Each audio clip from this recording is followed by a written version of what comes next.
A'udzubillahi minasyaitonirrajim. Bismillahirrahmanirrahim. Assalamualaikum warahmatullahi wabarakatuh. Alhamdulillahi rabbil alamin. Wassalatu wassalamu ala asyrafil anbiya'i wal mursalin wa ala alihi wa sahbihi ajma'in. Segala pujian bagi Allah, Tuhan yang mentadbir sekalian alam. Salawat dan juga salam ke atas junjungan agung Nabi Muhammad sallallahu alaihi wasallam. Allahumma salli wa sallim wa barik alaihi. Allahumma salli wa sallim wa barik alaihi. Allahumma salli wa sallim wa barik alaihi. Subhanallah. Tuan-puan, muslimin muslimat yang dihormati lagi dikasihi, insya-Allah bagi memulakan majlis ilmu kita pada 9 Ramadan 1445 Hijrah ini bersamaan dengan 20 hari bulan 3 2024. Majlis ilmu kita siri yang ke-478. Masya-Allah, kita mulakan dengan bacaan umum kitab Al-Fatihah. Tapi sebelum tu, sorry tim, hari tu sebenarnya saya dah minta whiteboard ni dia terlalu tinggi. So boleh tukarkan tak dengan yang dalam bilik musyarat Bila terlalu tinggi awak nampak, saya pun tak boleh tulis atas, jadi rugi space. Okey, dia tak boleh nak adjust. Macam ni kita boleh adjust kan, naik turun. Okey, subhanallah. Kita mulakan dulu majlis ilmu kita pada pagi ini dengan bacaan Ummul Kitab Al-Fatihah. A'udzu billahi minasyaitonir rajim. Bismillahirrahmanirrahim. Alhamdulillahi rabbil alamin. Ar-Rahmanir Rahim. Maliki yaumiddin. Iyyaka na'budu wa iyyaka nasta'in. Ihdinas siratal mustaqim. Siratal ladzina an'amta 'alaihim ghairil maghdubi 'alaihim waladdallin. Amin. Amin ya rabbal alamin. Seterusnya, tuan-puan yang dihormati lagi dikasihi, kita akan sama-sama membacakan ayatul kursi. Siapa yang uzur sedang haid pun boleh baca Al-Fatihah, ayat kursi, 3 kul, surah-surah pendek dan juga ayat-ayat yang ada fadilat daripada hadis Nabi. Macam la yukallifullah boleh baca, Allahu la ilaha illa huwal hayyul qayyum, ayat kursi boleh baca, 2 ayat terakhir daripada surah Al-Baqarah. Mana-mana ayat Al-Quran yang disebutkan dalam hadis Nabi tentang fadilatnya, ataupun ayat Quran yang menjadi doa macam Rabbana atina fid dunya hasanah, itu firman Allah tu. Rabbana hablana min azwajina wa zurriyatina, itu juga firman Allah tu. Rabbi ufili wali walidayya, itu pun ada dalam firman Allah Subhanahu Wa Taala. Jadi mana-mana ayat Al-Quran sama ada diberitahu daripada Al-Quran ataupun hadis Nabi tentang fadilat ataupun menjadi satu doa, wanita uzur sedang haid pun boleh baca, sedang nifas pun boleh baca. Subhanallah. Tapi kita tak boleh niatkan membaca doa dan niatkan membaca zikir. Okey, kena sini sikit. Bukan ke sini lagi. Gitu. Okey. Itu yang kamu perasakan bila live, sebab kita ada garis belakang tu jadi okey dah. Tak apalah sikit. Okey, tuan-puan, sahabat-sahabat yang dihormati lagi dikasihi, masya-Allah. Jadi kita akan sama-sama membacakan ayatul kursi. Jangan dengar saja. Kalau dengar pun dapat pahala. Ada yang tengah drive dia dengar, mungkin dia tak hafal lagi, maka dia dengar. Dengar saja pun mendapat pahala ganjaran yang begitu besar. Tapi bila kita baca sama-sama, automatik kita bukan hanya dapat pahala telinga mendengar, tetapi lidah juga menyebutkannya. Hati pun sama-sama mendapat pahala. Ia ada ibadah telinga, ibadah mulut, lidah dan ibadah hati kita. Subhanallah. Sama-sama ya, kita baca ayatul kursi. A'udzu billahi minasyaitonir rajim. Bismillahirrahmanirrahim. Allahu la ilaha illa huwal hayyul qayyum. La ta'khudhuhu sinatun wa la nawm. Lahu ma fis samawati wa ma fil ardh. من ذا الذي يشفع عنده إلا بإذنه يعلم ما بين أيديهم وما خلفهم ولا يحيطون بشيء من علمه إلا بما شاء وسع كرسيه السماوات والأرض ولا يؤوده حفظهما وهو العلي العظيم. Sadaqallahul Azim. Tuan-puan, sahabat-sahabat yang dihormati lagi dikasihi, tadi ada sahabat di TikTok, Ustazah lamanya tak nampak Ustazah. Untuk makluman, setiap hari saya live di TikTok, setiap hari saya live di IG dan setiap hari saya live juga di FB. Tapi untuk makluman, semua medsos saya kena ban. Kalau di TikTok ni ban forever, hanya dapat live macam ni je, untuk keluarkan beg kuning ke apa ke, dan memang disekat lah. Anda akan tersekat untuk melihat live saya. Kadang-kadang anda tak nampak dah, live saya tak lalu dah, dan macam tak muncul dah, macam tenggelam terus, dibenamkan. Tiga-tiga medsos dibenamkan. Sama juga di FB, ada orang masih boleh tengok, ada orang dia buka, dia sengaja buka baru dia tahu, oh ada live rupanya, ada kuliah rupanya, oh ada penulisan rupanya. Tapi nak tunggu saya punya akaun rasmi ni di bawah nama Ustazah Asma Arul ni muncul lalu dekat newsfeed anda, mungkin tak lalu. Subhanallah. Memang kita dapat notis yang jelas dan kita dapat amaran-amaran, sehinggalah sebab apa, bila saya sebut kerap kan, sesuatu yang sensitif yang mereka memang strict sangat, tak boleh sebut, terutamanya isu-isu berkaitan dengan saudara kita di sana. Bukan saya takut nak sebut, sebab sebenarnya keadaan medsos saya dah teruk sangat. Saya sebut kerap dan beberapa isu sensitif yang lain, maka memang itulah kesannya. Jadi tuan-puan sekalian, walau bagaimanapun saya ucap terima kasih pada sahabat-sahabat ekspedisi Excellent Pejuang Dakwah Cyber. Siapa ekspedisi itu? Anda semua yang selalu hadir, walaupun tak pernah komen, tak pernah share, tak pernah bagi gift, tak pernah bagi star pun, anda hadir itu saja pun dah kira anda adalah pejuang bagi dakwah cyber. Subhanallah. Jadi terima kasih sangat. Setiap hari kita bersiaran pagi, lebih bukan 5,000, 6,000 yang hadir sekarang. Bila gabung ketiga-tiga medsos, itu sudah cukup baik. Subhanallah. Tapi jika anda boleh buat lebih daripada hanya hadir, seperti tekan butang share, ajak lebih ramai yang masuk, share link ini di grup WhatsApp, di grup TikTok, di grup FB, di grup anda, di Instagram, di mana-mana saja. InsyaAllah dengan itu anda dapat pahala menyebarkan ilmu, dan setiap orang yang hadir kerana sebaran anda dapat pahala berganda. Subhanallah. Apatah lagi kalau dia beramal, jadi anda pun dapat pahala yang tak disedari, yang bukan kita usahakan, pahala yang bukan kita buat, tapi orang lain buat, kita dapat pahala. Subhanallah kan. Jadi itu kelebihan orang yang menyebarkan. Kemudian teruskan anda komen, bagi emoji, terima kasih yang bagi gift, sebab semua gift ni macam atas kepala saya tadi tu, row semua tu akan tukar menjadi satu infak. Yang bagi star setiap hari, banyak yang bagi star, itu adalah infak sedekah dan juga wakaf anda kepada gerak kerja dakwah. Daripada situlah sumbangan tuan-puan sekalian kita akan gunakan, yang infak melalui online tu kita akan gunakan untuk kos operasi, untuk bayar gaji staff yang buat kerja dakwah, medianya, research and developmentnya dan lain-lain. Masya Allah. Terima kasih Kak Kasih, dia kata suka tengok Ustazah semangat. Ya, apa pun setiap hari adalah hari baru, kita kena mulakan hari dengan semangat. Subhanallah, mudah-mudahan sampai malam kita akan kekal bersemangat. Okey, kita dah baca surah Al-Fatihah dan kita sudah baca juga ayatul kursi. Seperti biasa, kita akan baca apa? Kita akan baca 3 qul. Subhanallah, nak pergi sekolah dah? Salam. Siapa hantar? Umi tak dapat hantar. Bismillahirrahmanirrahim. Sayang Umi. Kakak Usna hantar. Kakak Usna hantar. Ya, Kakak Usna hantar. Hantar Kakak Usna. Bismillahirrahmanirrahim. Allahumma faqihu fid din wa 'allimhu ta'wil. Allahumma 'allimhu hikmah. Allahumma ja'alhu minal ulama, minal umara, min ibadikas salihin. Allahumma 'allimhu hikmah ya Allah. Allahumma ya hafiz ya muhaimin.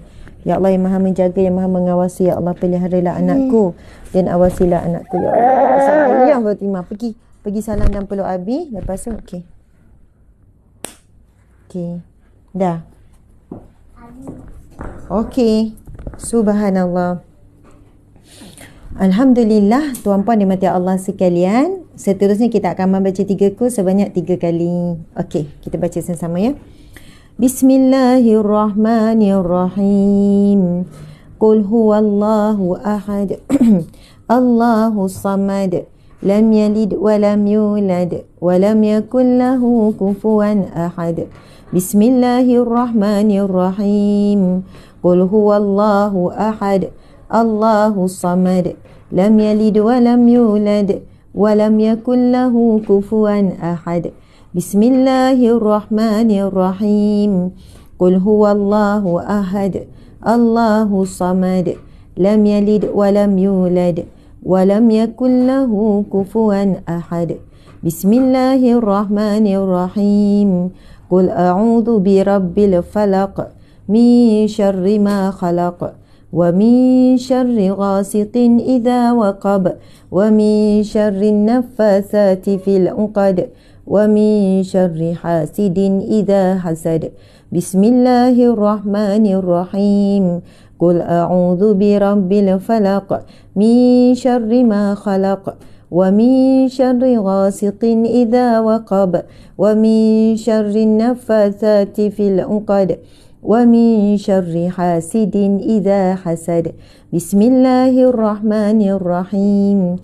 Qul a'udzu birabbin nas malikin nas ilahin nas min syarril waswasil khannas alladzi yuwaswisu fi sudurin nas minal jinnati wan nas.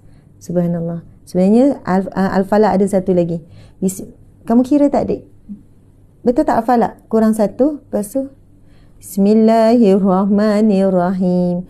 Qul a'udzu birabbil falaq min syarri ma khalaq wa min syarri ghasiqin idza waqab wa min syarri naffasati fil 'uqad wa min syarri hasidin idza hasad. Bismillahirrahmanirrahim. Qul a'udzu birabbin nas malikin nas ilahin nas min syarril waswasil khannas alladzi yuwaswisu fi sudurin nas minal jinnati wan nas. Bismillahirrahmanirrahim. Qul a'udzu birabbin nas malikin nas ilahin nas min syarril waswasil khannas alladzi yuwaswisu fi sudurin nas minal jinnati wan nas. Subhanallah. Ustaz, Atikah sebenarnya minta sertai kan? Subhanallah, tuan-puan muslimin-muslimat yang dihormati lagi dikasihi, Masya Allah. Alhamdulillah, kita sudah pun selesai membaca Al-Fatihah, Ayatul Kursi dan juga 3 kurs sebanyak 3 kali. Yang mana kita dah jelaskan selalu kelebihan surah Al-Fatihah, Ayatul Kursi dan 3 kurs. Jadi untuk majlis zikir pada pagi ini kita baca 3 bacaan itu sahaja. Walaupun biasanya ada lagi bacaan lain. Asmaul Husna, 10 ayat awal dan akhir surah Al-Kahfi, zikir rahmat, kemudian selawat ke atas Nabi. Tapi bolehlah kita berselawat. Sambil tu sebenarnya saya nak pusing dah kamera ini. Dia kena tinggikan sikit sebab kita akan beralih ke whiteboard. InsyaAllah pada pagi ini kita akan betul-betul fokus untuk tadabbur surah Al-Fatihah. Minta maaf, surah An-Nazi'at belum lagi kan? Mungkin ramai, Ustazah kata surah An-Nazi'at. Mana surah An-Nazi'at? Kan? Hari tu kita baru baca dalam 10 ayat terawal surah An-Nazi'at lebih kurang. Ingat tak masa hari Jumaat hari tu, ketika saya live di Hitas, saya bersama dengan pelajar anak-anak kan. Masa tu kita dah mulakan surah An-Nazi'at di sana dan saya kata kita akan sambung. Kita akan sambung semula dengan anak-anak surah An-Nazi'at. Jadi insya-Allah sambungan tadabbur surah An-Nazi'at akan disambung pada hari Jumaat pagi. Pada hari Jumaat pagi. Jadi lusa lah, lusa. Tapi hari ini hari apa? Rabu. Kita akan tadabbur surah Al-Fatihah. Seronok tuan-puan sekalian, best sangat mendalami surah Al-Fatihah. Kemudian yang kedua, bukan yang kedua. Esok sambungan surah Al-Fatihah lagi. Saya yakin surah Al-Fatihah kita tak dapat habiskan satu pagi ni. Mesti kita akan bersambung kepada besok. Banyak sangat yang nak kongsikan tentang suratul Fatihah. Fadilat, kelebihan, kaifiat bagi nak beramal dan sebagainya. Seronok kita tadabbur surah yang mana sangat dekat dengan hati kita. Okey, so sementara tim akan ubah kamera kepada kamera belakang, akan ada beberapa pergerakan, harapkan anda stabil lah, sebab anda pun akan rasa macam bergerak-gerak, goyang-goyang kan. Jadi yang bergoyang hanyalah telefon sahaja. Okey, silakan kita tukar.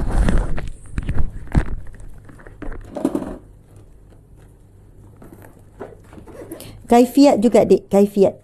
Ini fadilat, saya nak juga kaifiat. Okey. Sambil-sambil tu kita selawat ke atas Nabi SAW. Jemput encik suami. Sementara dia nak tukar, berselawat. Selawat ke atas Nabi. Kita selawat dia sambil-sambil. Tuan-tuan sekalian. Sallallahu ala Muhammad.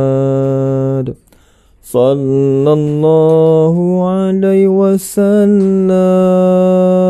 Sallallahu ala Muhammad.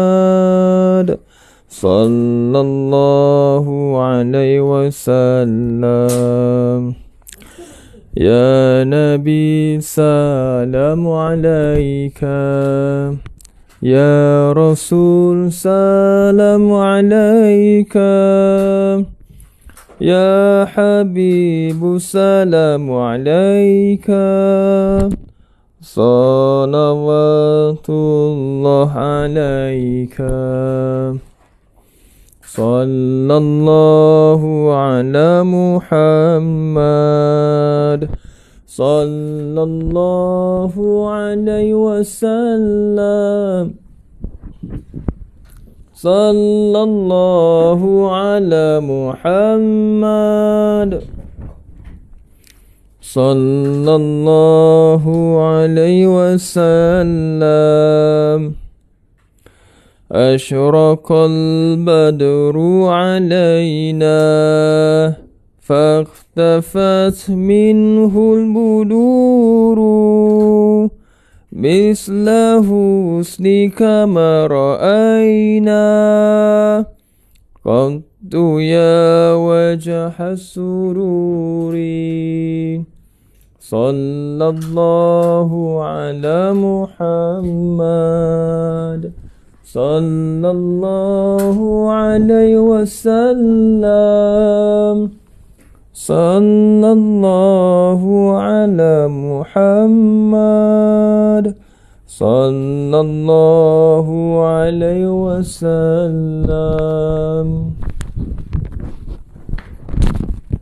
Subhanallah, walhamdulillah, wala ilaha illallah, wallahu akbar.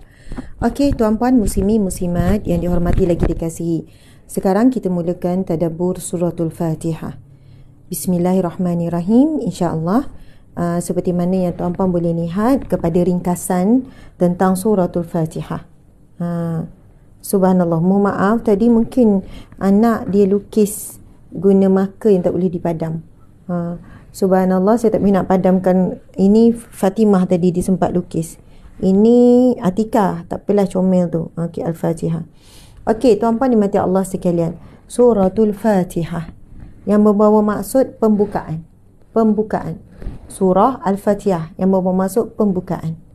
Okey, info ringkas tentang surah. Ia merupakan surah Makkiyah. Okey, yang mana surah Makkiyah ini yang membawa maksud surah yang diturunkan di Mekah. Kena adjust juga. Sebab saya tunjuk sini, nampak keseluruhan ke? Itu yang kena adjust, saya tunjuk sini. Nampak keseluruhan, nampak sini. Okey. Subhanallah, tuan-puan sekalian, surah Makkiyah. Bila sebut surah Makkiyah, tuan-puan sekalian, kita kena faham surah Al-Fatihah diturunkan di Mekah. Ada satu perkataan lagi yang biasa, surah Madaniyah. Surah Madaniyah membawa maksud surah yang diturunkan di Madinah. Okey. Nanti saya akan padam tu. Bila sebut surah Makkiyah adalah surah yang diturunkan dalam tempoh 13 tahun. Surah Madaniyah diturunkan dalam tempoh 10 tahun. Ini antara fakta yang basic. 13 tahun. Kenapa tuan-puan sekalian? Ketika umur Nabi 40 tahun, Nabi dilantik menjadi Nabi. Berapa lama Nabi berada di Mekah? Selama 13 tahun. Daripada umur 40 sampai umur 53. So, sepanjang 13 tahun, Al-Quran turun secara berperingkat. Jadi, mana-mana surah ataupun ayat yang turun di Mekah namanya surah Makiyah. Subhanallah. Kemudian, mana-mana surah yang turun selepas Nabi hijrah daripada Mekah ke Madinah, namanya adalah surah Madaniyah. Okey, perbezaan antara dua surah ni, tuan-puan sekalian, surah yang turun di Mekah biasanya berkisar tentang bab akidah. Kebanyakannya bab akidah. Untuk bab tauhid, keimanan. Subhanallah. Ketika itu Islam baru bermula kan. Nabi baru nak mengenalkan dan menanam pasak tentang beriman kepada Allah, beriman kepada hari kiamat, kepada malaikat dan lain-lain. Subhanallah. Jadi sebab itu surah Al-Fatihah ini kalau kita tengok dari segi isi kandungan utama adalah ia terdiri daripada intipati akidah, mengandungi intipati akidah Islamiah. Ini yang disebutkan oleh Syekh Qutb, ulama tafsir yang terkemuka dalam tafsir fi Zilal Al-Quran. Intipati akidah dalam surah Al-Fatihah. Namun ia bukan hanya intipati akidah, tapi kita dapati dia juga merangkumi ibadah dan merangkumi manhaj Islam itu sendiri. Landasan Islam itu sendiri ada dalam surah Al-Fatihah. Okey, tuan-puan sekalian, biasanya ayat Madaniyah pula ataupun surah yang turun di Madinah pula, ia melibatkan tentang bab syariat. Melibatkan tentang fiqh. Melibatkan tentang hukum hakam. Perintah larangan. Subhanallah. Setelah akidah sudah mantap, akidah sudah teguh, sebelum itu menyembah berhala, menyembah bulan, menyembah bintang, menyembah api, macam-macam bentuk agama. Jadi proses lama untuk menyuci dan membersihkan akidah manusia yang telah lama berkurun menyembah selain daripada Allah ni memerlukan masa lebih kurang 13 tahun. Kan benda-benda baru yang Nabi ajarkan tentang adanya hari akhirat, tentang adanya azab kubur, tentang adanya para malaikat, tentang sekian-sekian. Setelah mantaplah, kan, jumlah tak ramai lagi ketika ini. Lalu Nabi berpindah ke Madinah, barulah masuk bab syariat. Apa yang haram, apa yang harus, apa yang makruh, apa yang wajib dan sebagainya. Lepas tu berkaitan dengan hukum hududnya, fiknya dan juga perintah dan larangan. Itulah dia. Okey, itu secara umum saja tuan-puan sekalian. Saya padam yang ni, takut nanti confuse dengan nota ni. Jadi, Masya Allah tuan-puan sekalian, selepas ini bila kita bagi info berkaitan dengan Madaniyah, Makiyah, tuan-puan dah faham dah sikit. Apa benda lah Makiyah, apa benda lah Madaniyah. Faham sikit ya? Okey, itu basic saja sebenarnya ilmu tu, bukan ilmu yang tinggi sangat pun. So, kita tahu dah info surah Al-Fatihah dan surah Makiyah. Bila sebut Makiyah, ia diturunkan di Mekah. Kita dah boleh faham surah diturunkan di Mekah melibatkan bab akidah, tauhid, keimanan, bab ketakwaan, begitu. Okey, tuan-puan sekalian, kalau kita tengok kupasan daripada ahli tafsir menurut Syekh Qutb dan tafsir fi Zilal Al-Quran, sesungguhnya surah Al-Fatihah mengandungi intipati akidah Islamiah, perasaan dan harapan doa kepada Allah yang diisyaratkan daripada hikmah pemilihan surah ini pada setiap rakaat solat. Okey, tak apa, itu secara umum. Kita tengok lagi, dinamakan surah Al-Fatihah kerana surah tersebut menjadi pembuka kepada Al-Quran, iaitu surah pertama dalam tertib penyusunan. Berapa surah Al-Quran? Al-Quran ada 114 surah. Manakala surah Al-Fatihah berada pada 01. Subhanallah. Walaupun ringkas tapi padat dengan asas agama di dalamnya yang terdiri daripada akidah, ibadah dan manhaj. So, tuan-puan sekalian, surah Al-Fatihah dalam susunan surah dalam Al-Quran pada nombor 1 daripada 114 surah. Setelah turunnya surah-surah daripada Al-Quran ni, tuan-puan sekalian, turun surah daripada Al-Quran, habis selesai semua surah, habis selesai semua ayat, sampai ayat yang terakhir pun, lepas sudah tak ada dah ayat yang diturunkan, Malaikat Jibril bertemu dengan Nabi untuk menyusun surah.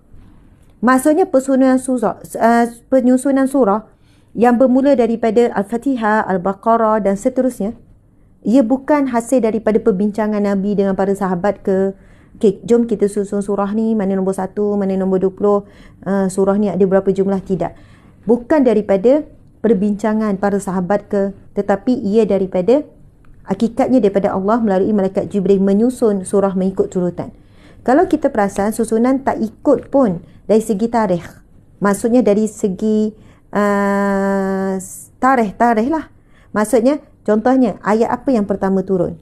Kalau kita tahu, kita semua tahu ayat pertama yang diturunkan iaitu surah Al-Alaq. Iqra' bismi rabbikal ladzi khalaq. Betul atau tidak? Surah Al-Alaq itu yang pertama, ayat yang pertama diturunkan. Iqra' bismi rabbikal ladzi khalaq. Tapi kenapa bukan ayat tu jadi nombor 1? Kenapa bukan surah Al-Alaq jadi nombor 1? Kenapa surah Al-Fatihah nombor 1? Lepas tu sama juga ayat yang terakhir. Ayat terakhir ni ada beberapa pencanggahan pendapat lah. Ada yang mengatakan surah terakhir Iza ja'a nasrullahi wal fath. Ada yang mengatakan ayat yang terakhir turun iaitu Allah berfirman, Al-yawma akmaltu lakum dinakum wa atmamtu alaikum ni'mati wa raditu lakumul islam madina. Ada yang mengatakan itu ayat terakhir Nabi baca dalam khutbah wada' dan lain-lain. Jadi perbahasan tentang apakah ayat yang terakhir memang ada pencanggahan pendapat. Tapi tak ada pencanggahan pendapat apakah ayat yang pertama. Ayat pertama adalah Iqra' bismi rabbikal ladzi khalaq, khalaqal insana min 'alaq, sampailah habis. Jadi tuan-puan dimati Allah sekalian, masya-Allah. Jadi kita dah faham penyusunan surah yang menetapkan Al-Fatihah adalah surah pertama adalah melalui perantaraan malaikat Jibril. Jadi surah Al-Fatihah adalah surah pertama, ia adalah pembuka kepada Al-Quran. Sebab itu dia diberi nama surah Al-Fatihah, iaitu surah pembukaan kepada Al-Quranul Karim. Antara nama lain bagi surah Al-Fatihah ialah Sab'ul Mathani. Sab'ul Mathani. Lain kali dek tulis kali maksud ya. Sab'ul Mathani. Apa maksud Sab'ul Mathani? Apa maksud? Ya, 7. Sab'u maksudnya 7. Mathani, 7 yang diulang-ulang. Apa maksudnya? 7 ayat yang sentiasa diulang bacaannya. Setiap rakaat solat kita kena ulang bacaan surah Al-Fatihah. Walaupun kita rasa macam, ya asyik Al-Fatihah je ni, tak boleh ke tukar surah lain panjang sikit. Allahu Akbar, kita tukar surah lain. Tak boleh. Bahkan la salata liman lam yaqra' bi Fatihatil Kitab. Itu hadis Nabi. Tidak ada solat. Kamu tidak diterima solat ataupun bukan solat kalau tanpa baca Al-Fatihah.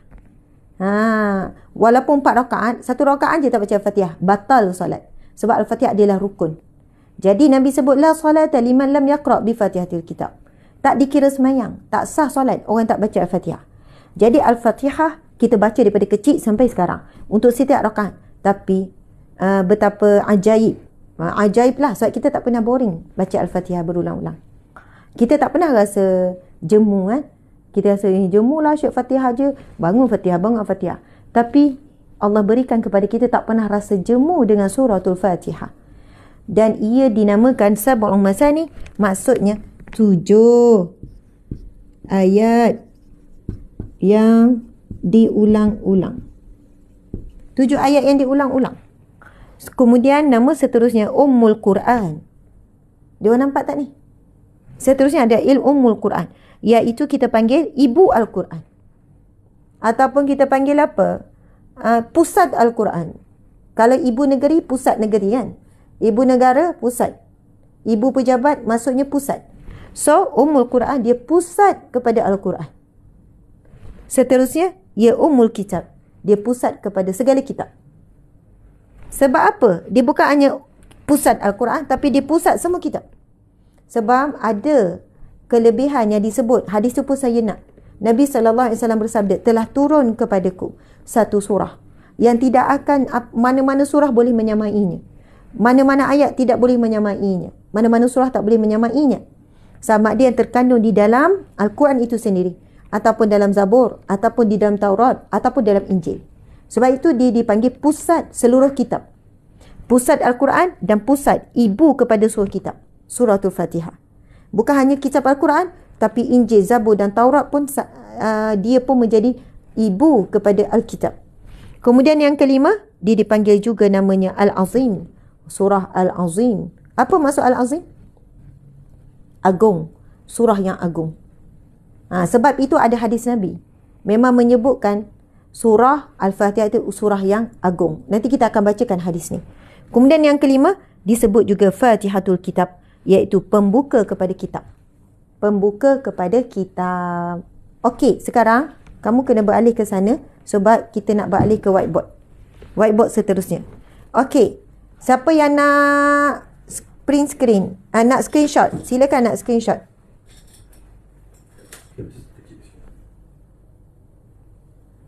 Siapa nak screenshot? Silakan.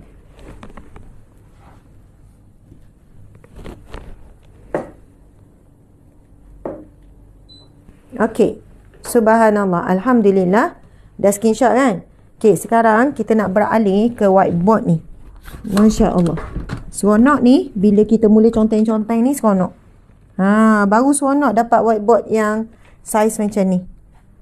Rasa kita nak conteng-conteng. Okey, tuan-puan sekalian, sebelum itu saya nak menjawab dulu. Sebab saya ada hutang dengan tuan-puan sekalian.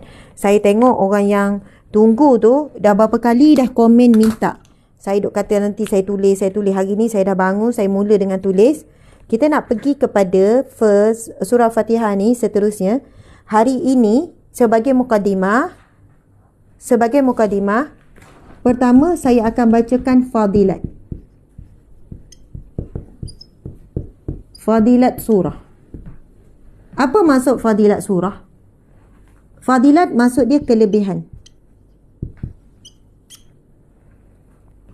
Fadilat ni masuk kelebihan surah ataupun kemuliaan surah ataupun kehebatan surah.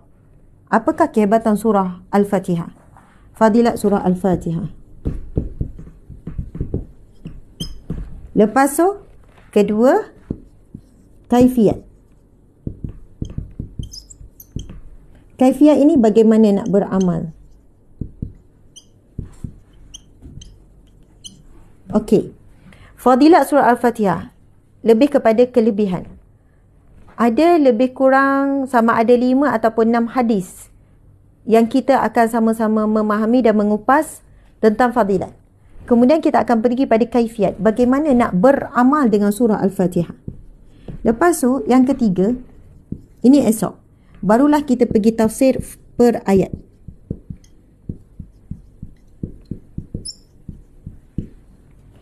Tafsir per ayat ataupun tadabbur per ayat, ini yang makan masa. Sebab itu saya tak boleh gabungkan tiga-tiga. Hari ini kita akan pergi fadilat, kita pergi kaifiat. Lepas tu tafsir per ayat kita akan sambung pagi besok. Sebab apa? Bismillahirrahmanirrahim itu sendiri dah banyak. Nak tafsirkan kalimah Bismillahirrahmanirrahim itu sendiri sangat luas. Pergi ke Alhamdulillahirrahmanirrahim, Ar-Rahmanirrahim seterusnya. So, hari ini kita cuba target untuk 1 dan 2. Okey, saya akan padam ni. Tak apa, sekarang saya akan padam. Ni tak ada apa, makluman saja. Maklumat umum bagaimana pengajian supaya pastikan dengar esok. Okey, siapa yang dia lepas habis ni ataupun sekarang dia dah kerja, dia dah masuk kerja dan dia tak boleh dengar. Okey. Ini kan sebenarnya kalau kamu letak kertas, bila gerak dia akan tercabut. Sebenarnya kamu letak je saltip kat dalam tu, dia akan ni lah. Bila saya tulis, kamu buat sekejap apa-apa yang boleh buat, tisu ke apa. Gitulah, bila saya tolak tisu, you boleh jatuh. Okey, tuan-puan dimati Allah sekalian, Masya Allah. Sebenarnya masa kamu tolak tadi, saya dah perasan berbunyi-bunyi. Sebenarnya kena peka sikit dengan bunyi, dengan situasi. Okey, saya nak share doa. Saya nak share doa. Subhanallah. Yang mana doa yang orang tanya tadi dan selalu dah tanya, Ustazah baca doa apa kepada anak setiap kali pergi sekolah? Okey, ini doa daripada Nabi SAW. Nabi bacakan kepada Ibnu Abbas. Siapa Ibnu Abbas? Sepupu Nabi yang sangat muda, beza umur dengan Nabi 50 tahun. Ketika hijrah ke Madinah, umur Nabi 53. Dia baru saja 3 tahun umur dia. Ini anak kepada Abbas, iaitu bapa saudara Nabi, adik kepada ayah Nabi. Jadi kita tahu Ibnu Abbas, kalau tuan-puan baca tafsir Al-Quran, banyak tafsir Al-Quran daripada Ibnu Abbas, makbul doa Nabi. Akhirnya Ibnu Abbas menjadi orang yang faqih, orang yang pakar, orang yang sangat memahami dan menjadi rujukan utama walaupun umur dia baru 10 tahun. Walaupun umurnya baru 14 tahun, baru 17 tahun, menjadi rujukan para sahabat ketika itu bila mereka nak tahu mendalam tentang isi kandungan Al-Quran, tentang sebab nuzul Al-Quran, tentang cerita di sebalik ayat, apa maksud ayat tersebut. Maka dia sekecil itu masih lagi kanak-kanak, masih lagi remaja, berkat doa Nabi SAW. Apa doa? Yang pertama, ada dua doa Nabi. Yang pertama, sebenarnya ini pun kamu kena cek. Sebelum saya, kamu kena cek dulu tau. Bulat ni memang tak boleh. Bulat memang ni. Sekarang satu je boleh. Jadi tolong cari lagi. Memang bukan saya yang cek. Kamu cek dah awal-awal tentang marker. Okey. Subhanallah. Yang pertama, doa Nabi ialah Allahumma,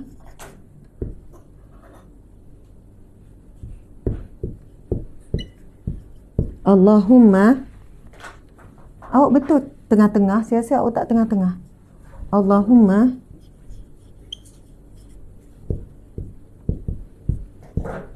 faqihu fiddin. Ini bukan surah Al-Fatihah ni. Sebab saya berhutang dah daripada saya rasa bulan dah kot. Saya kata saya nak tulis Allahumma faqihu fiddin.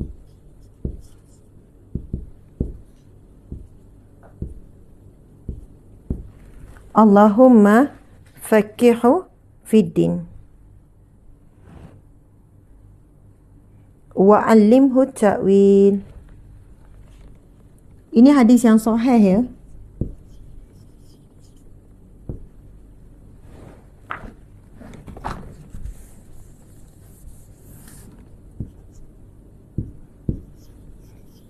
Ada yang tanya, Ustazah, saya tak boleh nak hafal lah dalam bahasa Arab.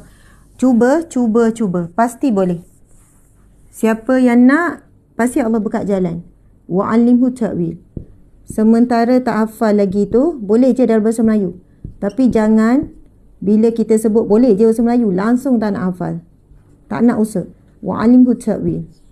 Sebab sudah pasti ada keberkatan bila hafal dalam bahasa Nabi, dalam bahasa Arab dan dalam pertuturan Nabi. Wa'allimhu ta'wil.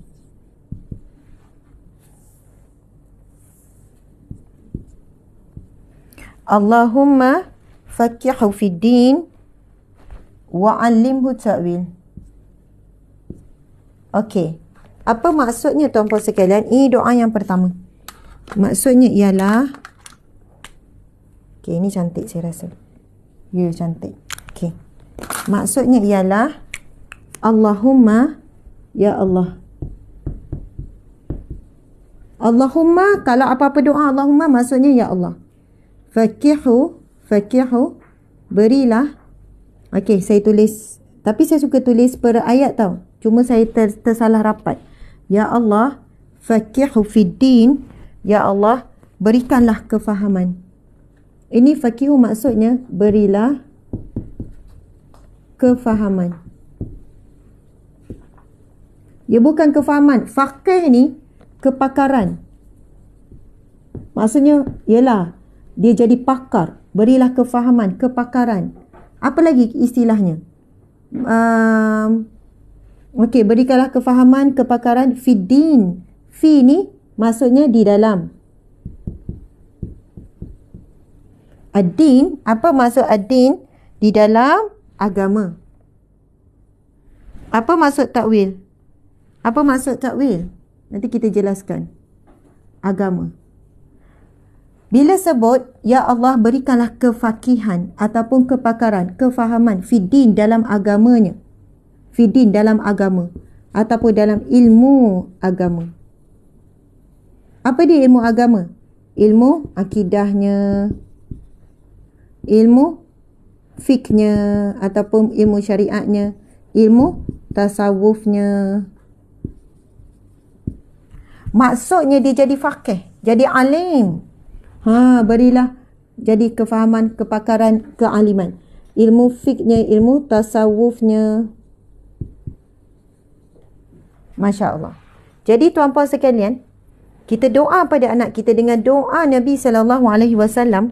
Kalau kita tengok hadis yang penuh, tuan-puan sekalian, daripada Ibnu Abbas, beliau berkata, Kana Rasulullah sallallahu alaihi wasallam fi baiti Maimunah fawada'tu lahu wudu'an min al-laili faqalat lahu Maimunah wada'a laka hadha Abdullah bin Abbas. Kemudian Rasulullah SAW mendoakan, faqala Allahumma faqihu fid din wa 'allimhu ta'wil. Okey, ta'wil. Tuan-puan sekalian, ya Allah, berikanlah kefahaman dan kefakihan dalam ilmu agamanya, ya Allah. Dalam agamanya. Wa 'allimhu ta'wil, dan berikanlah kepadanya at-ta'wil. Wa 'allimhu, dan ajarkanlah ataupun berikanlah ilmu. Wa 'allimhu, dan ajarkanlah ataupun berikanlah ilmu at-ta'wil. Subhanallah, tuan-puan sekalian. Kalau kita nak memahami apa itu ilmu at-ta'wil, tuan-puan sekalian, subhanallah, ilmu ta'wil ini, menurut Abu Hayyan, takrif yang diberikan oleh Abu Hayyan tentang ilmu tafsir, iaitu berkaitan dengan ilmu tafsir. Subhanallah. Ilmu ta'wil membawa maksud satu perkataan diucapkan, sama ada ucapan itu dari sudut permintaan ataupun pengkhabaran, menerangkan dan menafsirkan. Subhanallah. Dan ajarkanlah ataupun berikanlah ilmu apa? Ilmu ta'wil. Apa ilmu ta'wil? Ilmu kemahiran memberikan tafsiran ataupun penjelasan ataupun apa dia? Tetapi ia khusus berkaitan dengan Al-Quran, dan dia umum kepada apa saja ilmu-ilmu. Tuan-puan sekalian, Allah kabulkan doa Nabi sehingga Ibnu Abbas, Abdullah bin Abbas ni diberikan ilmu yang sangat luar biasa, yang tidak diberikan kepada umur seusianya, bahkan ia boleh mengatasi umur orang yang lebih tua. Tuan-puan sekalian, cuba kita tengok ya daripada awal. Allahumma, ya Allah, faqihu fid din. Berikanlah faqih, kefahaman, kepakaran, ilmu yang mendalam tentang agamanya. Wa 'allimhu ta'wil, dan berikanlah, ajarkanlah kepadanya. Kita boleh niatkan suami kita ke, anak kita ke, ataupun boleh niatkan diri kita juga, at-ta'wil. Bila sebut ilmu ta'wil ni, ilmu kemahiran memberikan tafsiran ataupun penjelasan yang berkait dengan Al-Quran. Ataupun kita boleh nak kaitkan apa situasi kita dengan Al-Quran, apa ujian kita dengan Al-Quran. Subhanallah. Ibnu Abbas ada kisah berkaitan dengan beliau ni. Selepas Rasulullah SAW wafat, lebih kurang umurnya, kalau masa Nabi wafat, umur 13 tahun. 13 tahun, umur dia 13 tahun, Nabi SAW wafat. Lepas tu Sayyidina Abu Bakar jadi khalifah 2 tahun kan? 2 tahun Sayyidina Abu Bakar 2 tahun. Lepas tu wafat. Lepas tu kiranya masa Sayyidina Abu Bakar wafat umur dia 15 tahun. Betul? Lepas tu Sayyidina Umar pula jadi khalifah. Jadi masa Sayyidina Umar jadi khalifah umur dia 16 atau 17 tahun. Maksudnya taraf budak-budak SPM sekarang. Ceritanya pada satu hari Sayyidina Umar ada perjumpaan yang di peringkat tinggi bersama dengan pemimpin tertinggi. Sekarang Sayyidina Umar menjadi khalifah di kota Madinah. Ia bukan hanya khalifah kota Madinah. Dia adalah, kita sebut presiden, bukan hanya kepada kota Madinah, tapi kepada seluruh negara umat Islam di dunia ketika itu. Dan kita tahu Sayyidina Umar adalah orang yang sangat, bukan nak kata agresif, aktif, proaktif, menyebarkan Islam, sehingga kan ketika zamannya lah peluasan kuasa Islam berlaku dengan sangat cepat, sangat laju dan sangat meluas. Okey, satu ketika ada satu meeting yang penting bersama orang penting, peringkat atas ni. Orang kata presiden, mungkin dengan menteri, Perdana Menteri. Tiba-tiba Sayyidina Umar turut membawa bersama, dan perjumpaan yang penting itu, yang high class punya meeting ni, Sayyidina Umar bawa sekali Ibnu Abbas. Sampailah ada ahli musyarat yang macam kurang senang. Lalu berkata, wahai Umar, kenapa kamu bawa budak-budak ni? Sebab masa tu umur beliau dah 16 atau 17. Tapi dah masuk meeting bersama orang yang umur 50 tahun ke atas, 60 tahun ke atas. Lalu Saidina Umar pun tak jawab terus soalan tu. Pertikaian tu. Masa orang pertikaikan, kenapa bawa Ibnu Abbas nama ni? Dia budak, kenapa bawa budak ni? Itu antara kata-kata dan pandangan yang lain yang kurang mengenali siapa Ibnu Abbas. Kemudian tuan-puan sekalian, Saidina Umar tanya soalan je. Apa yang kamu tahu tentang penurunan surah apa tu Encik Suami? Tentang surah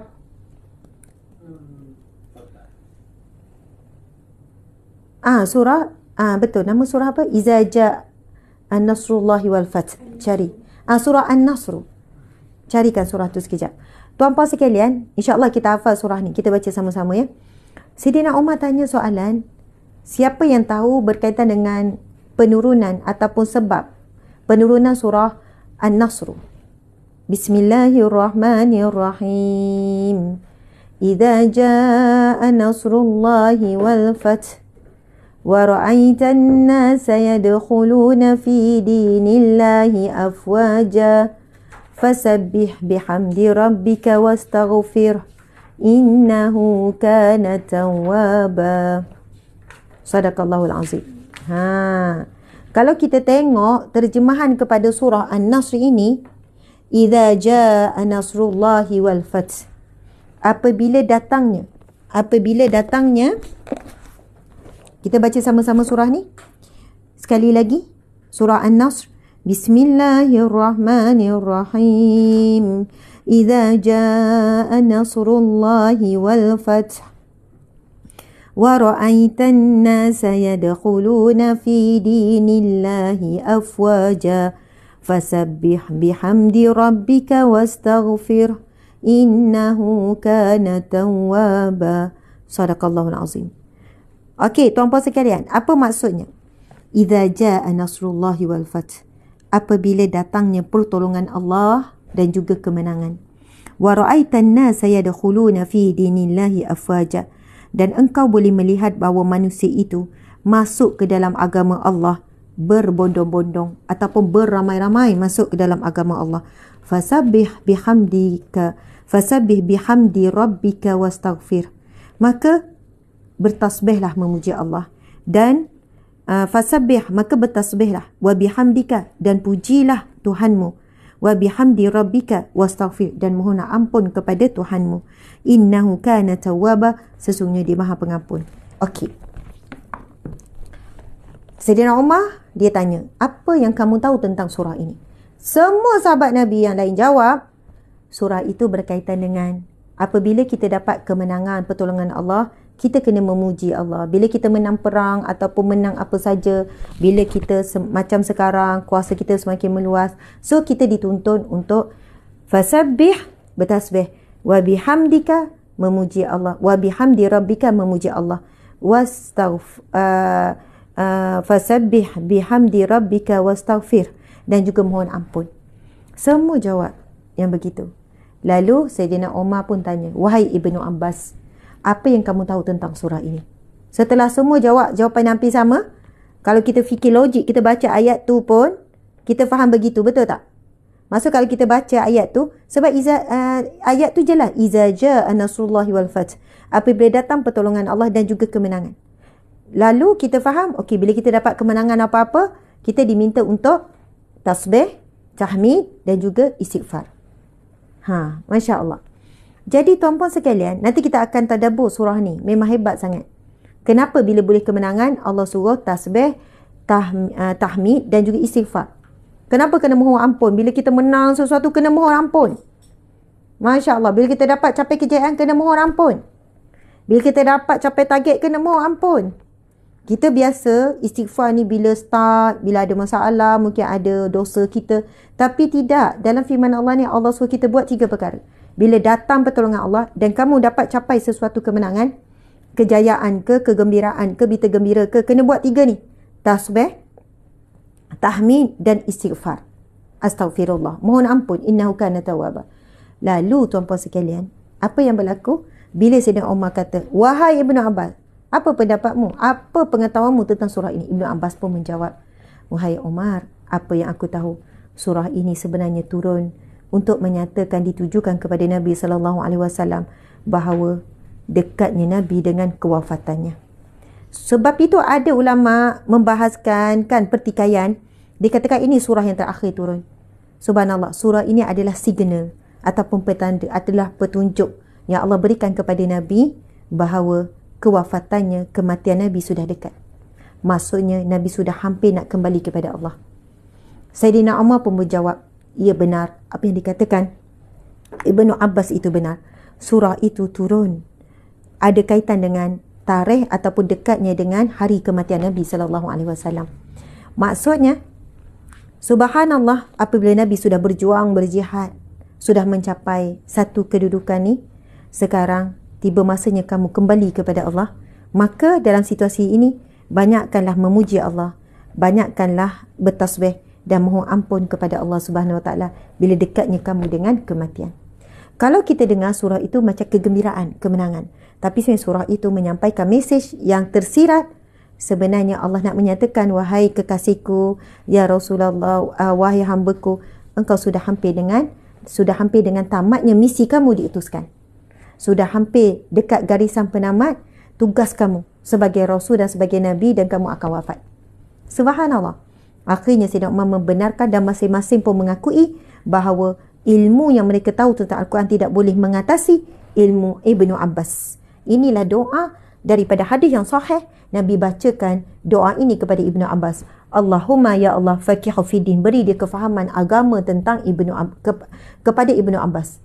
Kalau kita baca doa ini kepada anak kita, kepada diri kita, pada suami kita, insya-Allah apa yang berlaku dalam hidup, paling utama sebenarnya anak kita kenal Allah. Kita kenal Allah, kita kenal Rasulullah. Insya-Allah kalau kita kenal Allah, kita tak akan sangka buruk dengan Allah. Kita tak akan mempersoalkan takdir Allah. Kalau kita kenal Allah, kehidupan kita, apa pun ujian, seberat apa pun, kita tak akan berlama-lama down, walaupun ada down sekejap. Itu normal manusia. Sebab kita kenal Allah, kita tahu kuasa Allah macam mana, kita tahu kehebatan Allah macam mana. Ini nak faqih ilmu tentang agama ni, tentang kehidupan. Adin juga mau masuk, bukan agama je tau. Adin juga mau masuk kehidupan. Ilmu faham tentang kehidupan. Wa'alimu ta'wil, dan ilmu yang berkaitan dengan ta'wil, ilmu yang mendalam tentang tafsiran Al-Quran, ataupun ilmu yang ada kemahiran, pandai memberi penjelasan. Pandai kalau berdebat tu, berdebat ilmiah. Kalau bercakap itu, orang mudah faham. Subhanallah. Dan ia boleh mengaitkan dengan Al-Quran. Subhanallah. Ini doa yang alhamdulillah, tuan-puan cubalah hafal. Ini lafaz Nabi SAW. Pasti yang hafal dapat keberkatan menghafalnya. Kalau tak mampu nak hafal, buat masa ni, baca terjemahan dulu. Pegang kepala anak ataupun peluk anak tu, lalu baca, ya Allah berikanlah kepada anakku ilmu memahami tentang agama dan ilmu ta'wil. Subhanallah. Jadi kalau sebaiknya tuan-puan sekalian, di mana ada kemauan di situ ada jalan. Jangan bagi alasan kita tak mampu hafal. Okey. So tuan-puan boleh screenshot. Lepas tu saya nak padam. Saya cuma nak kongsi satu saja lagi doa. Yang kedua yang Nabi doakan khusus untuk Ibnu Abbas.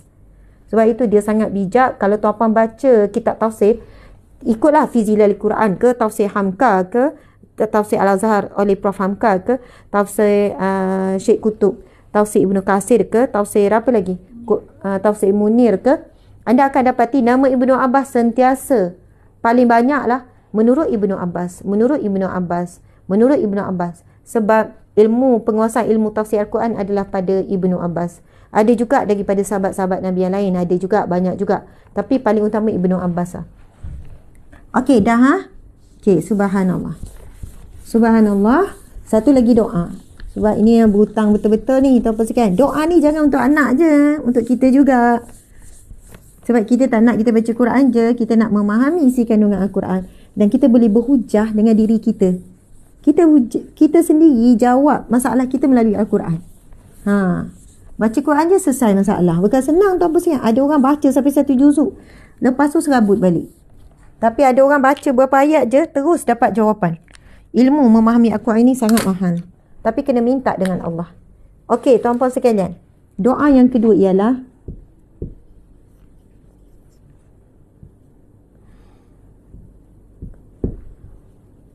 Allahumma. Yang ni lagi ringkas. Allahumma alimhul hikmah.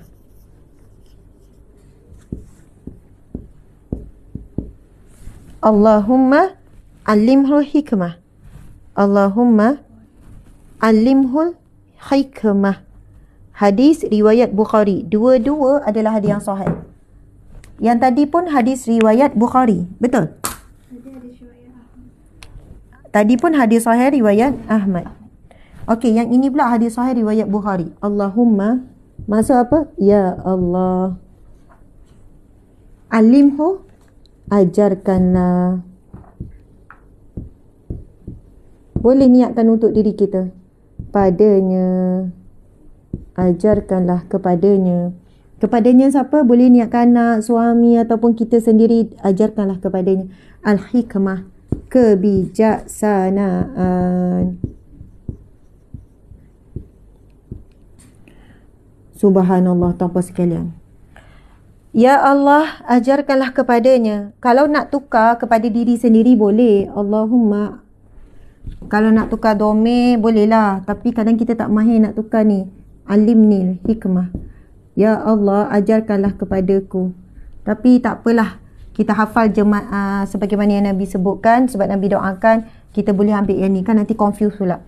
Allahumma alimhul hikmah. Ya Allah, ajarkanlah kepadanya hikmah, kebijaksanaan. Ini hadis sahih riwayat Bukhari. Doa Nabi kepada Ibnu Abbas. Okey, tuan-puan sekalian, tutup ya. Bila sebut Allahumma alimul hikmah, ya Allah ajarkanlah kepadanya kebijaksanaan. Tuan-puan sekalian, bijak ni bukan hanya bijak otak ya. Bukan hanya bijak otak. Bijak apa lagi? Ha?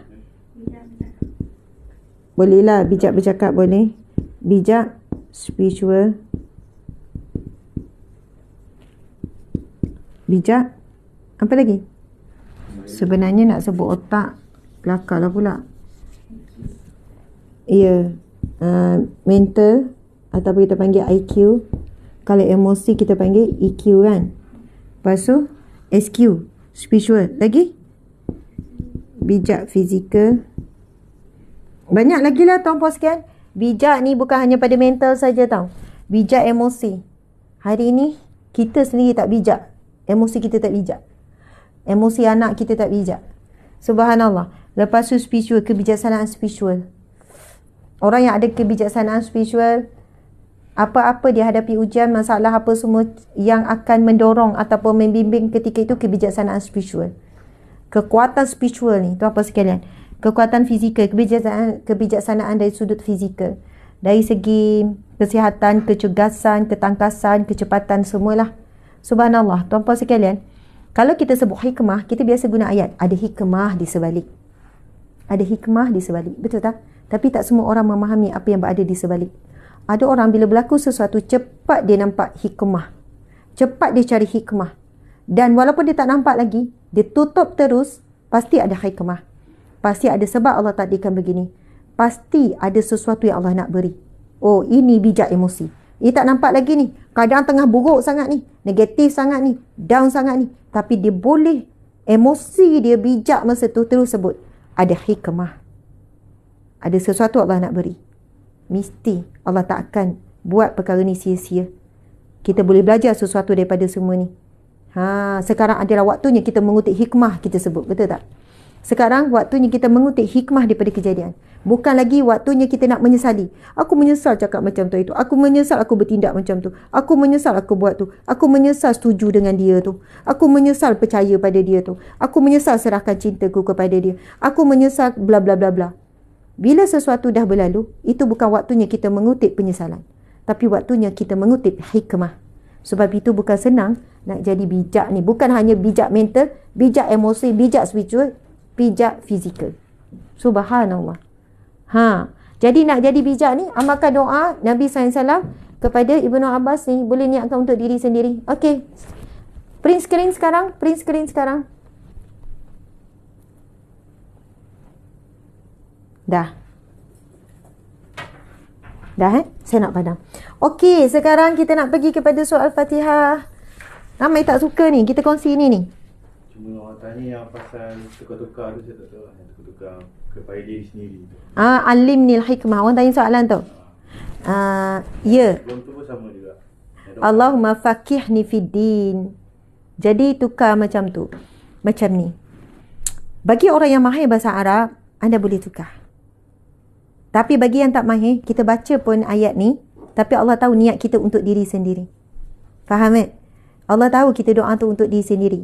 Kita baca Allahumma faqihu fi din, ya Allah beri kefakihan kepada agama, alim ta'wil, berikanlah ilmu ta'wil kepadanya. Tapi kita baca dah bersama, ya Allah berikanlah aku faqih dan ilmu agama, berikanlah aku dapat ilmu ta'wil. Masya-Allah. Sekarang berapa orang? Sekali-sekala awak bagi tahu berapa orang yang sedang menonton. 4,000. Oh, 4,000 lebih. Tuan-puan, jomlah kita naikkan lagi kita punya perkongsian. Sahabat di TikTok berapa orang? Sekarang ni kita punya media sosial daripada hari tu kena ban, kena sekat. Kalau TikTok tu kena ban forever, tapi alhamdulillah tak hilang terus. 1.8. Okey, ada 1.8, lepas tu di FB 1.3. Okey. IG 600, 700 lah. Lebih kurang, jadi campur semua 4,000 lebih lah. 3 nak ke 4. Dekat hampir 4,000. 4,000 lebih lah. Okey, tuan-puan dimati Allah sekalian. Sekarang kita akan pergi kepada perbincangan suratul Fatihah. Okey, suratul Fatihah, tuan-puan sekalian, macam saya sebut tadi, kita akan pergi kepada fadilat dulu. Fadilat surah Al-Fatihah. Duduk. Dek. Fadilat. Ada berapa fadilat? Daripada hadis Nabi, ada berapa fadilat?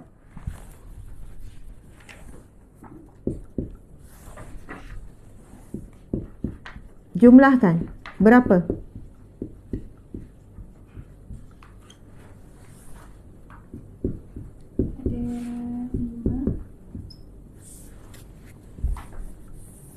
Ada 5.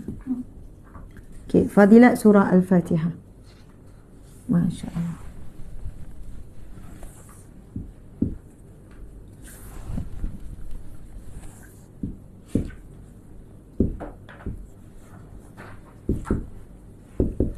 Okey, fadilat surah Al-Fatihah.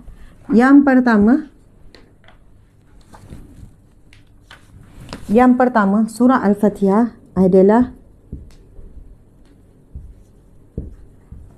ruqyah. Yang kedua, surah Al-Fatihah adalah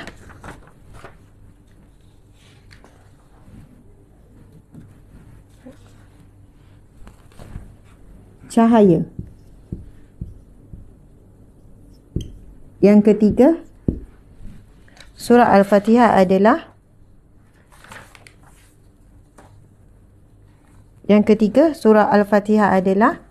ini cahaya. Sama macam tadi. Okey. Surah Al-Fatihah adalah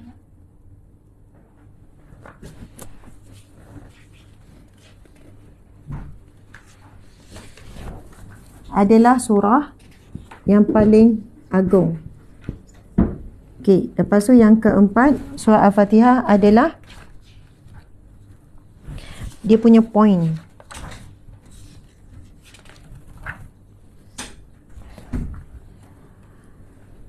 Ruqyah, cahaya, surah yang paling agung. Sebab saya akan jelaskan selepas tu. Ini poin penting. Okey, saya akan terangkan ruqyah, lepas tu hadis Nabi cahaya, lepas tu surah paling agung, apa dalilnya. Lepas tu surah kita sebut apa ya, surah yang dijawab oleh Allah.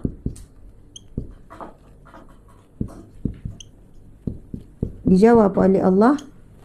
Lagi surah yang paling agung ni, surah sebagai cahaya, ruqyah, surah yang dijawab oleh Allah Subhanahu Wa Taala. Lagi ia surah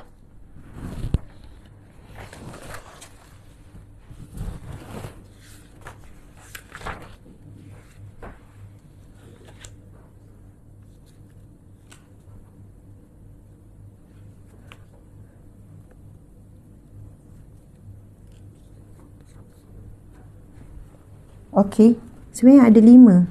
Satu lagi, awak cari, awak tengok kat sini. Okey, satu lagi. Masya Allah. Fadilat surah Al-Fatihah, pertama, ia merupakan ruqyah. Lepas tu ia merupakan cahaya. Kemudian surah yang paling agung. kemudian ia ada surah yang dijawab oleh Allah Subhanahu Wa Taala. Nanti kita tengok surah Al-Fatihah ni poin dia apa lagi. Cuma kita akan pergi, hari itu kita dah pergi kepada surah ini adalah merupakan ruqyah. Bila sebut tentang ruqyah, tuan-puan sekalian, ia berkait dengan satu kisah yang kita dah bacakan dalam pengajian yang lepas dalam kitab Riyadhus Salihin. Okey. So yang ruqyah ni sebab dah pernah jelaskan, saya nak skip dulu hari ni. Kemudian berkaitan dengan cahaya pun kita dah ulang banyak kali. Kita skip dulu. Kalau esok tengok sempat kita sebut, kalau tak kita kira settle dah. Sebab kita dah baca dah tentang ruqyah ni dan kita dah baca tentang cahaya. Surah paling agung pun kita dah baca tadi, yang mana Nabi SAW memberitahu bahawa tidak ada surah yang boleh menyamainya, sama ada di dalam Zabur, Injil ataupun Taurat. Saya nak pergi sekarang adalah yang keempat ni dulu. Hari ini yang keempat, iaitu berkaitan dengan surah ini dijawab oleh Allah Subhanahu Wa Taala. Okey, sekarang tuan-puan sekalian kita akan pergi kepada apakah jawapan Allah untuk setiap. Okey, InsyaAllah Atika, Umi pun minta Atika bagi perhatian tengok pengajian ni sebab penting sangat. Yang ini daripada semalam pun orang tanya ni. Orang tanya supaya kita memahami bahawa setiap kali kita membaca surah Al-Fatihah, kamu boleh tak dik tulis satu apa, dua apa, tiga apa, jadi saya kena belek-belek kalau tak. Kamu tulis je dekat belakang 1, 2, 3, 4, 5 apa. Sebab susah dah tu saya nak belek-belek cari. Okey, subhanallah. Kita akan mulakan dulu yang mana semalam baru separuh yang kita bacakan. Bismillahirrahmanirrahim. Apakah jawapan Allah untuk setiap bacaan daripada surah Al-Fatihah? Kita baca Bismillahirrahmanirrahim. Bismillahirrahmanirrahim. Bismillahirrahmanirrahim. Ayat pertama. Ini adalah ayat pertama. Lepas tu, ini ayat nombor 1. Ayat nombor 2 ialah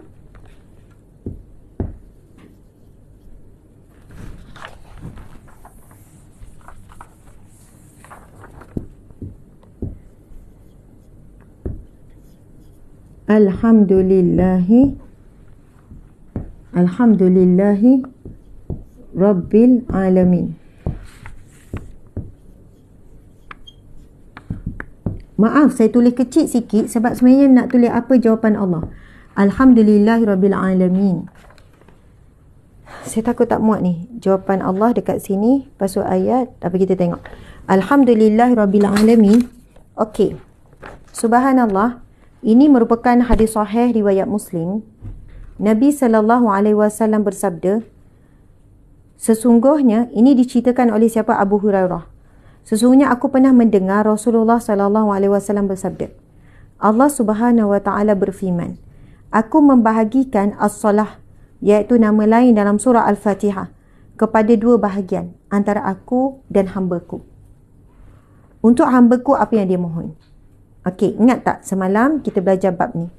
Subhanallah. Iaitu Allah, Nabi bersabda, sesungguhnya Allah berfirman, aku membahagikan. Allah berfirman, nanti saya padam balik ni.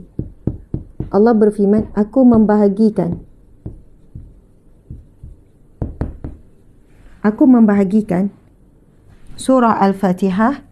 Aku membagikan surah Al-Fatihah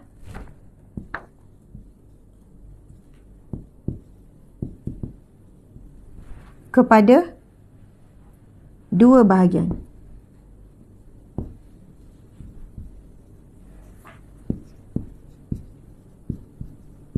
Kepada dua bahagian. Iaitu untuk hambaku, antara aku dan hambaku. Antara aku dan hambaku.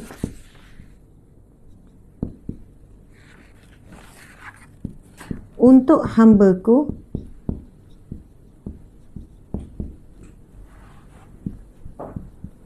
apa yang dia minta. Subhanallah. Okey. Atikah faham tak? Encik suami dan semua yang hadir dalam ni. Cuba kita tengok. Ini firman Allah bermaksud dalam hadis kursi. Bila Nabi SAW menjelaskan tentang bagaimana Allah menjawab untuk setiap bacaan dalam surah Al-Fatihah. Nabi menyebutkan, Allah berfirman, aku membahagikan surah Al-Fatihah kepada dua bahagian. Antara aku dan hamba-Ku. Untuk hamba-Ku apa yang dia minta. Masya Allah. Tuan-puan sekalian, bayangkan. Surah Al-Fatihah tu bagi dua. Satu bahagian untuk Allah dan satu bahagian untuk kita. Jadi, Allah sebut awal-awal lagi, dan untuk hamba-Ku apa yang dia minta. Masya Allah. Okey, Umi suka sebenarnya kalau ada eye contact, yang duduk kat sini dan ada contact dengan saya. Sebab bila kita mengajar macam ni penting sangat. Bila kita rasa ada orang yang boleh respon. Okey, faham kat sini ya, insya-Allah. Okey, lepas tu sekarang kita nak pergi mana bahagian Allah, mana pula bahagian kita dalam surah Al-Fatihah. Sebab Allah berfirman, Allah bagikan dua. Jadi sekarang kita nak tengok apakah jawapan Allah kepada setiap ayat di dalam surah Al-Fatihah.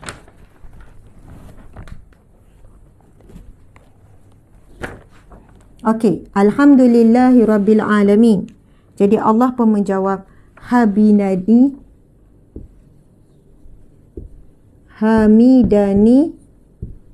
abdi.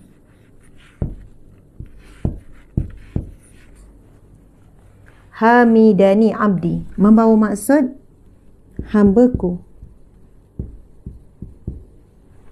telah memuji-Ku. Masya Allah. Responlah sikit. Apa perasaan kita bila kita baca Alhamdulillahirrahmanirrahim, kemudian Allah menjawab, hamidani abdi, hamba-Ku telah memuji-Ku. Maksudnya apa kat sini? Maksudnya apa? Apa yang kamu faham? Akil, semua. Allah recognize kita. Allah memperakui kita. Bila kita sebut Alhamdulillahirabbil alamin, Allah jawab. Ini hadis yang sahih, cuma kita tak dengar. Ia ilmu ghaib. Ia berkenaan dengan keyakinan kita. Yakinlah setiap kali kita memuji Alhamdulillahirabbil alamin, Allah menjawab, hamidani abdi, hamba-Ku telah memuji-Ku. Allah memperakui kita bahawa kita sedang memujinya. Allah perakui depan siapa? Depan para malaikat. Soalannya Allah bangga dengan kita. Hamba-Ku ini telah memuji-Ku. Subhanallah. Okey, kita tengok ayat yang kedua. Apabila kita membacakan ayat yang kedua, ini semua tertulis ni. Kalau ada yang apa tu nama? Ada saya rasa yang magnet tu kan? Subhanallah. Okey, lepas tu yang kedua, kemudian yang ayat ketiga. Apa ayat ketiga? Alhamdulillahirabbil alamin. Lagi? Ar-Rahmanir-Rahim. Ar-Rahmanir-Rahim. Bila kita baca Ar-Rahmanir-Rahim, lalu Allah pun menjawab. Jawapan Allah ialah, Allah jawab, kalau saya kena tulis kat sini dah jawapan Allah ni. Jawapan Allah kepada bacaan kita ni, Asna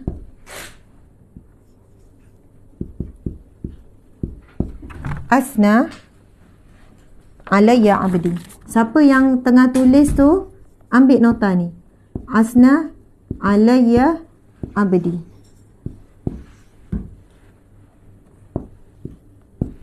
Subhanallah. Asna alayya abdi. Apa maksud dia? Asna alayya abdi. Asna alayya abdi maksudnya hamba-Ku telah memuliakan ke atasku. Hamba-Ku. Ada tak? Okey. Saya tampal kat sini. Senang sikit saya nak rujuk. Okey. Hamba-Ku. Subhanallah. Bila kita baca Ar-Rahmanir-Rahim, maka Allah pun menjawab, Asna alayya abdi. Hamba-Ku telah memuliakan ke atasku hamba-Ku. Subhanallah. Cuba Atikah. Atikah sedang tulis ke sedang lukis? Cuba kita hafal. Sebenarnya kita boleh hafal. Yang pertama, Alhamdulillahirrahmanirrahim. Hamidani abdi. Hambaku telah memujiku. Lepas tu bila kita sebut Ar-Rahmanir-Rahim, asna alayya abdi. Allah menjawab, telah memuliakan ke atasku hambaku. Allah recognize kita, Allah perakui kita setiap kali menyebutnya. Kemudian yang ketiga, ayat seterusnya. Yang ini penjelasannya memang seronok. Semua seronok belaka.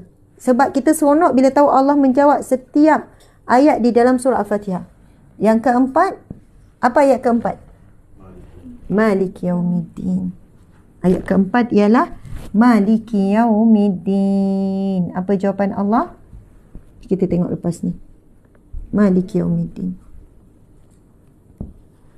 Dia kalau ngajar sambil guna whiteboard ni memang dia agak ni sikit.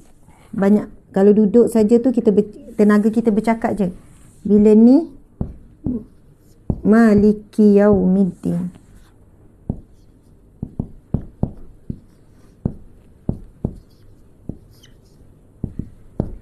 Perasan tak Ustaz? Yang Ustaz selalu ngajar tafsir tu nama apa? Ustaz Abdul Muin. Kan kalau dia ngajar dia guna whiteboard, lepas tu dia akan banyak interaksi dengan orang depan. Sebab apa? Kita nak supaya bila interaksi tu ada, kamu respon tu, kita lagi mudah nak menyampaikan. Kita semangat satu. Lepas tu kita takut kita syok sendiri juga. Jadi bila kita belajar, kita bersama-sama. Bukan yang mengajar sahaja. Jadi tuan-puan, saya tak nampak tuan-puan respon. Tuan-puan mungkin respon dekat rumah, tapi sebab buat secara live kan. Bila sebut Maliki yaumiddin, apa maksud Maliki yaumiddin? Raja, penguasa pada hari pembalasan. Apa jawapan Allah Subhanahu Wa Taala? Ini tuan-puan sekalian, jawapan ni kita rasa macam sayunya dengan jawapan Allah ni, ataupun hebatnya jawapan. Saya ketika baca berkenaan Maliki yaumiddin, kalau yang ni kita boleh jangkakan, okey, memuji Allah, Allah kata hambaku telah memujiku.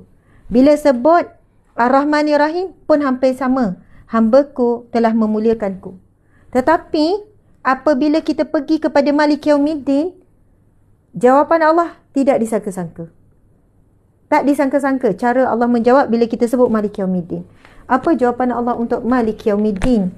Ialah Majjadani abdi. Saya akan tuliskan. Ni tak boleh ni. Yang bulat jangan dik.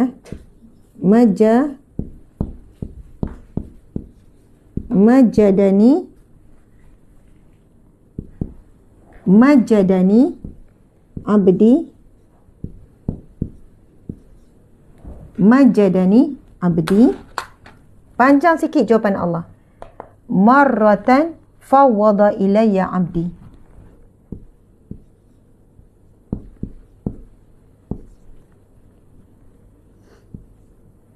Marratan fawwada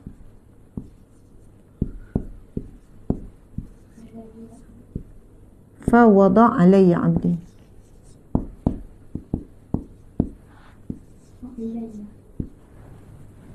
Fawwada, sorry. Tuan-puan yang sedang menulis tu kat rumah, sila kalau boleh tulis. Kalau ada pen kertas, tulis tu lagi barakah. Ilayya marratan ilayya abdi. Ini ada satu je adik.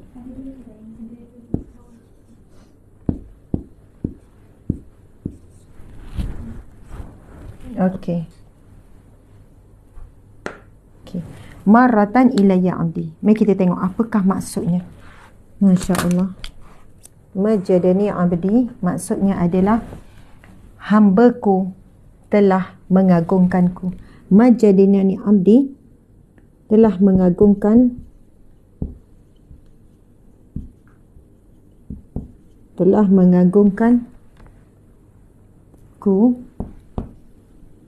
Hambaku. Ataupun hambaku telah mengagungkanku. Boleh faham ya? Majadani abdi. Bila sebut Malik Yaumiddin, walaupun ringkas je, tapi panjang jawapan Allah untuk kalimah Malik Yaumiddin. Majadani abdi. Telah mengagungkanku hambaku. Hambaku telah mengagungkanku. Kemudian Allah jawab lagi, marratan fawada ilayya abdi. Hambaku. Ini maksud dia telah menyerahkan bulat-bulat. Telah menyerahkan. Telah menyerahkan. Telah menyerahkan segala, ibaratnya segalanya, telah menyerahkan segalanya kepadaku hambaku.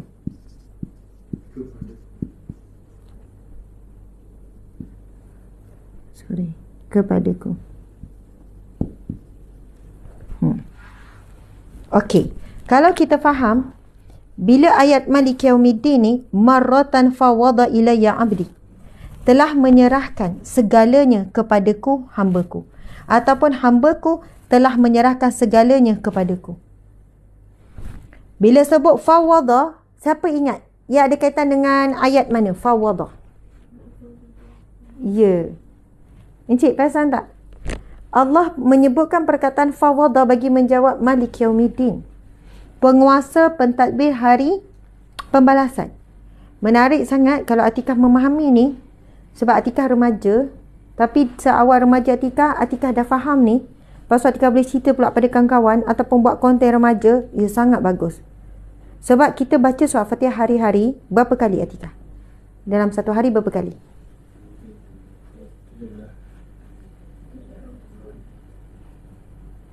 Ada anak saya ni Atikah kat sini. Berapa kali kita baca surah Al-Fatihah? 17 kali sehari. Ia adalah wajib perintah Allah. Dan kalau solat sunat lagi tak tahu berapa kali. Rugi sangat, dahlah wajib. Tak baca nanti tak sah salat. Tapi kita tak memahami mendalam. Sebab itu kita tidak menghayati bila baca surah Al-Fatihah. Kita tidak mencintai surah Al-Fatihah. Bila kita baca Malik Yaumiddin, Allah menjawab, majadani abdi. Hambaku telah mengagungkanku. Marratan fawada ilayya abdi. Telah menyerahkan segalanya kepadaku hambaku. Bila sebut Malik Yaumiddin, Allah sebut begini, hambaku telah menyerahkan segala urusannya kepadaku. Apa kaitan Malik Yaumiddin, raja ataupun penguasa hari pembalasan, dengan ayat hambaku telah menyerahkan segala urusannya kepadaku? Kita jemput encik suami sama-sama. Apa yang kita boleh faham dengan kenapa Allah Subhanahu Wa Taala menjawab hambaku telah menyerahkan segala urusannya kepadaku daripada kalimah Malik Yaumiddin? Kalau encik sini, encik faham macam mana? Kita meyakini Allah tu pemerintah. Betul. Dan Allah pencipta segala-galanya. Ya. Dan Allah takdir segala-galanya. Okey. Jadi kita nak relate. Bila kita sebut Maliki Yaumiddin, apa sepatutnya? Sebab kita dah faham. Sekarang Allah jawab, hambaku telah menyerahkan urusannya kepadaku. Dan kita meyakini bahawa di hari akhirat besok, Allah lah segala-galanya. Allah raja kepada hari tersebut. Allah lah raja. Jadi kita menyerahkan kepada Allah. Dan semuanya kita meyakini Allah akan beri syurga. Dan meyakini Allah pun kita menghitung segala-galanya lah, amal kita. Betul. Subhanallah. Menyerahkan segalanya kepada Allah. Jadi apa perasaan bila kita sebut Malik Yaumiddin? Rasa takut, gemetar. Sebab membayangkan dahsyatnya suasana tersebut. Sebab kita pun banyak dosa. Kita pun dia akan diperlihatkan dosa tersebut. Dan semuanya gesah gelisah. Ya, tapi selain daripada perasaan takut, apa yang kita rasa juga bila sebut Malik Yaumiddin? Sebab kita dah menyerahkan urusan kita kepada Allah. Kita rasa lebih tenang. Sebab kita rasa lega. Kita rasa lebih tenang. Sebab bila sebut Malik Yaumiddin, kita menyandarkan, sebab kita tahu Allah jawab, hambaku, bila sebut Malik Yaumiddin bermaksud hambaku telah menyerahkan urusannya kepadaku. Jadi yang pertama, Allah menguruskan kita. Allah menguruskan dunia dan akhirat kita. Bila sebut Malik Yaumiddin, kita kena bayangkan pemilik raja. Ad-Din bermaksud hari pembalasan, juga hari di dunia, juga masuk agama. Hamba-Ku telah menyerahkan urusan agamanya kepadaku. Hamba-Ku telah menyerahkan urusan dunia dan akhiratnya kepadaku. Maksudnya di situ, contohlah encik, kalaulah saya ni bersandar pada encik. Contoh saya bagi tahu, encik tolong saya tak sempat nak buat ni sebab saya bekerja waktu bla bla bla bla. Lepas tu encik pun jawab, jangan bimbang, saya settlekan. Jangan bimbang, saya settlekan. Awak jangan risau, saya akan buat bla bla bla. Apa perasaan saya bila serahkan urusan tu pada encik? Lega. Rasa lega. Sebab respon tu terbaik. Respon tu hanya bimbang, abang settlekan. Contohlah, jangan fikir-fikir, fokus je pada ceramah, fokus je pada kerja dakwah. So saya akan jadi lapang. Itu baru buat penyerahan kepada manusia. Faham tak encik? Penyerahan. Tapi kalau kita serahkan urusan tu kepada orang yang kurang amanah, yang kita ragu-ragu sebab hasil dia semua ni dia buat asal buat je, apa perasaan saya bila serahkan pada boleh buat, okeylah saya cuba. Jawapan macam tu kan? Tak tenang. Tak tenang lah. Sebab kita rasa dia ni boleh buat tak? Dia buat betul-betul tak? Ke asal buat je? Ke ala kadar je? Kan? Buat sambil baik ke tak? Tapi bila kita buat penyerahan kepada Allah, apa perasaan sepatutnya kita dapat? Lebih tenang dan yakin. Iya. Sepatutnya, sebab itu disebut solat ini sebagai doa. Malik Yaumiddin itu sendiri terkandung di dalamnya penyerahan dan doa. Dan setiap kali lepas solat, sepatutnya sebelum solat ada masalah, lepas solat selesai masalah. Sebelum solat rasa gelisah, lepas solat patut tenang. Sebab bila kita sebut Malik Yaumiddin, Raja Hari Pembalasan, sebenarnya yang kita risau apa yang kita buat hari ni dan apa yang kita nak buat esok lusa ni. Yang kita risau sebenarnya bagaimana kematian kita, bagaimana bekal kita, bagaimana kehidupan kita di akhirat. Apa yang kita cari rezeki ni, kan kita ada risau berkat ke tak, rezeki kita halal ke tak. Apa yang kita cakap, kita ada dua kerisauan, orang terasa hati tak, kedua dosa pahala.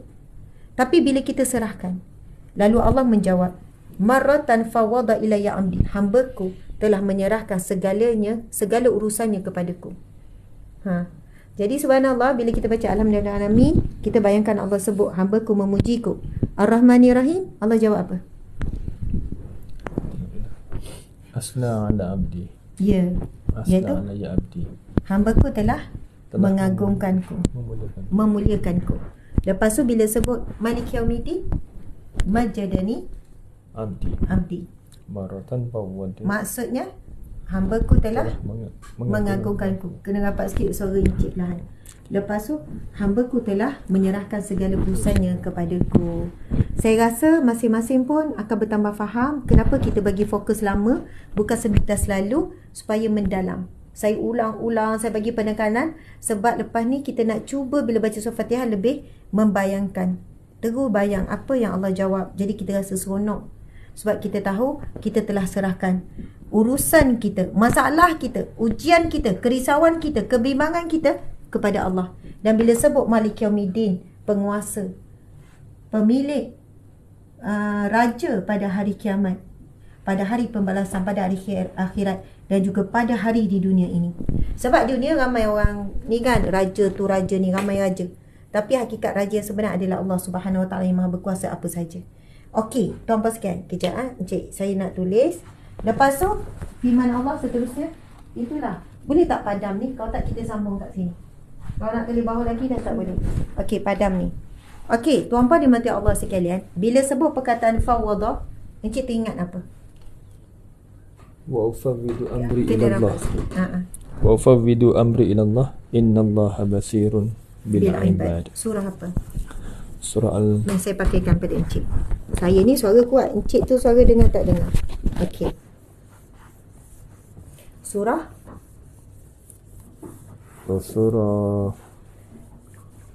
Ghafir. Ghafir ayat 44. Ayat 44. Tak apa, sama-sama dulu. Sikit lagi. Surah Ghafir ayat 44.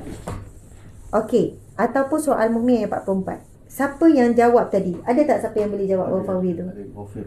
Ya, surah Ghafir ayat 44. Tuan-tuan dimati Allah sekalian, Allah juga menggunakan perkataan bagi menjawab surah Fatihah, marratan fawwada. Fawwada ini menyerahkan bulat-bulat dan menyerahkan semuanya. Bukan jerah separuh-separuh. Kalau kita serah pada manusia, tugas kita pun kadang kita serah separuh je. Tapi bila kita serahkan kepada Allah, tolong serahkan sepenuhnya.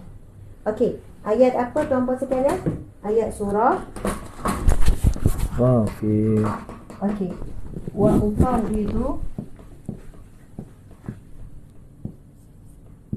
ufawwidu.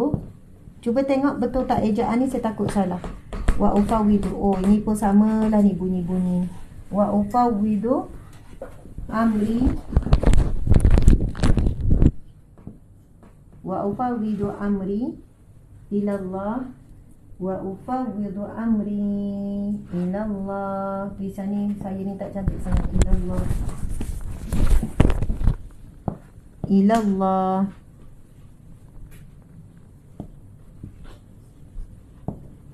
Wa ufawwidu amri ilallah. Innallaha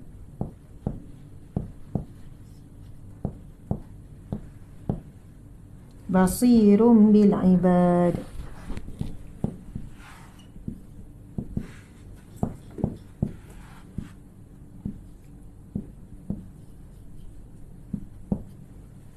Bil ibad. Subhanallah. Surah apa? Tuan-tuan sekalian, surah Ghafir ayat 44. Surah Ghafir ayat 44. Ataupun dia dikenali juga surah Al-Mu'min, betul? Surah Al-Mu'min.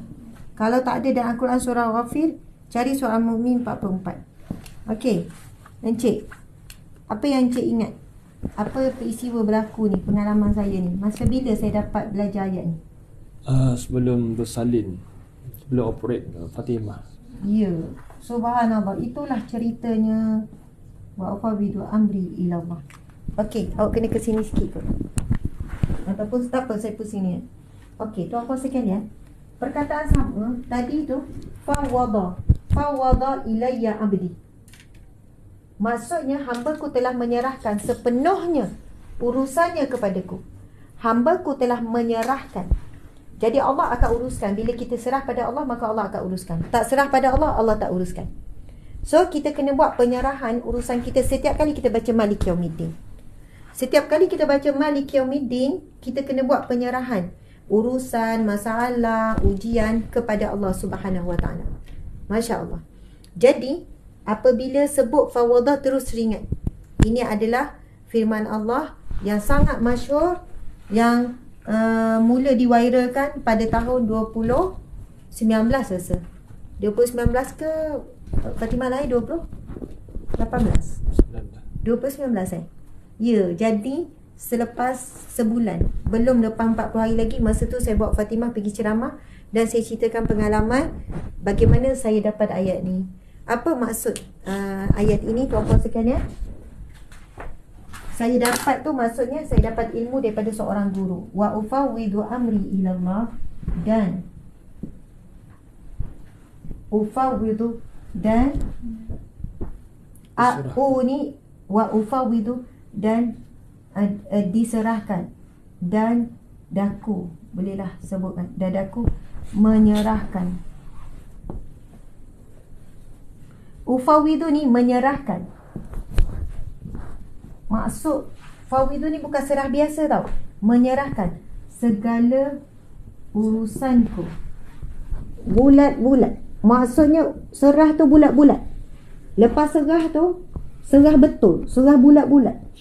Jadi apa saja keputusan Allah, apa saja cara Allah menguruskan, kita kena bersedia dan kena redha. Sebab kita dah serah bulat-bulat dah kepada Allah. Dan aku menyerahkan segala urusanku bulat-bulat. Ibarat macam tu. Okey, dan aku menyerahkan bulat-bulat. Bulat-bulat dulu. Dan aku menyerahkan, kita sebut gini lah. Dan aku menyerahkan sepenuhnya. Bulat-bulat tu sepenuhnya lah kita kata. Sepenuhnya. Ataupun bulat-bulat. Bolehlah bulat-bulat. Jangan terasa pula yang bulat. Dan aku menyerahkan sepenuhnya bulat-bulat. Amri, segala urusanku. Sama maratan. Urusanku ilallah, kepada Allah. Innallaha, sesungguhnya Allah.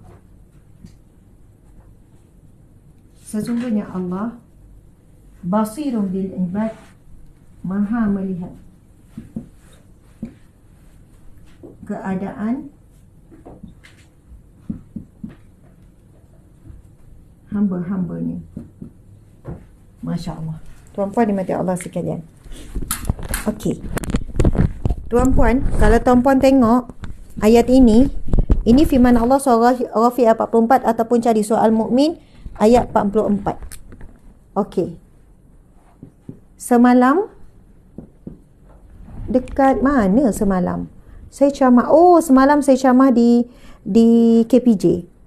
Lepas habis ceramah, ada seorang wanita jumpa saya, terus mengalir air mata, peluk kuat-kuat. Dia kata, Ustazah, ayat wa ufawwidu tu, saya nak ucap terima kasih banyak-banyak. Ayat wa ufawwidu yang Ustazah kongsikan tu, sejak 3-4 tahun yang lepas tu, Allah tunjukkan, Allah bukakan jalan yang begitu banyak pada saya. Memang dia kata ayat itulah yang saya beramal kalau saya ditimpa ujian, ditimpa apa saja Ustazah, urusan yang sangat sukar, berat dan sebagainya. Alhamdulillah, setiap kali saya baca je ayat tu, saya amalkan ayat tu, Allah berikan jalan, Allah berikan jawapan, Allah berikan pertolongan dengan kadar yang segera. Subhanallah. Tuan-tuan sekalian, segala ujian yang Allah berikan, sebenarnya Allah nak test kita. Kita nampak Allah dulu ke? Nampak makhluk dulu ke? Kita cari Allah dulu ke? Cari makhluk dulu ke? Kita mengadu pada Allah dulu ke? Mengadu pada makhluk ke? Dan kita yakin tak bahawa Allah Maha berkuasa untuk membantu kita. Jadi, kita ni ada selalu hati, kita ni ada satu lapisan. Lapisan, kita bukan mudah untuk yakin kepada Allah. Bukan semudahnya kita nak rasa lega bila kita percaya kepada Allah. Tapi ayat ini membantu kita. Sebab itu saya akan ceritakan, sebab masa dah habis, saya perlu bergerak, saya ada ceramah ke lokasi seterusnya. Saya perlu ke Ceras. Saya ada ceramah di Ceras kejap lagi. Jadi sahabat-sahabat yang belum tahu lokasi ceramah ni, sebenarnya terutamanya di pihak ni lah. Saya ceramah sekejap lagi, Mutiara Ramadan Perdana, puasa tapi sia-sia. Lokasinya adalah HUKM. Hospital University. Okey, sorry. Faham. Puasa tetapi sia-sia. Pukul 10.30 kejap lagi. Jadi kepada kaki tangan HUKM, Doktor Pusat Islam, itulah. Okey, saya tak tahu buat kat dewan apa semua. Pusat Islam. Tahulah tu kot ya. HUKM cuba cari maklumat ni ya. Okey. Tapi anda boleh hadir secara live pukul 10.30 kejap lagi. Jadi tuan-puan sekalian, sekarang dah dekat pukul 9. Dah 9 lebih dah. Saya kena gerak terus dah tuan-puan sekalian. Paling lambat saya kena gerak sekarang sebenarnya. Sebab perjalanan lebih kurang sejam setengah juga. Okey, tuan-puan sekalian, jadi cuba tengok ayat ni. Ayat ni saya akan kupas sambung besok. Sama juga, sebenarnya tak habis lagi. Kita baru sekadar Maliki Yaumiddin. Nampak tak? Kita baru Maliki Yaumiddin. Kita ada lagi iyyaka na'budu wa iyyaka nasta'in, ihdinas siratal mustaqim, siratal ladzina an'amta 'alaihim ghairil maghdubi 'alaihim waladdallin. Jadi, yang ini pun tak habis lagi kita jelaskan, sebab tu saya sebut surah Fatihah ni sangat panjang penjelasannya. Yang ni tak habis lagi, yang ini pun kita akan sambung besok surah Ghafiah 44. Saya akan ceritakan detail penjelasan daripada Jabatan Mufti Rasa Persekutuan juga masa tu berkaitan dengan ayat ni. Sebab ada orang pertikaikan, betul ke ayat ni doa? Lepas tu detail juga sebenarnya ini doa siapa? Adakah doa Nabi ataupun doa para salafus salih ataupun sahabat-sahabat? Ini doa siapa sebenarnya? Jadi saya akan detailkan insya-Allah besok. Kita cari juga sebab nuzul ayat ini diturunkan. Masya-Allah, sebab kita kan ni kuliah tadabbur. Okey, tuan-puan dimati Allah sekalian, masya-Allah. Sebagai penutup, saya nak buat pengumuman insya-Allah pada hari pengumuman pada 31 hari bulan. Okey, pengumuman pertama pada 31 hari bulan ini. Tak ada.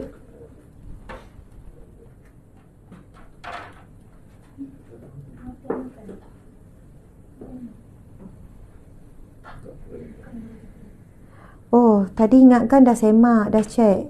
Tak ada orang semak, benda tu tak ada. Tak nak. Saya tak nak buat pengumuman. Okey. Kalau tak ada bahan, saya nak pengumuman macam mana? Sebab dalam meeting semalam memang dah disebutkan dah keperluan saya pagi ni. Pengumuman apa yang saya perlu, apa saya nak. Okey, tak apa. Kuliah duha perdana. Cepat-cepat kuliah duha perdana.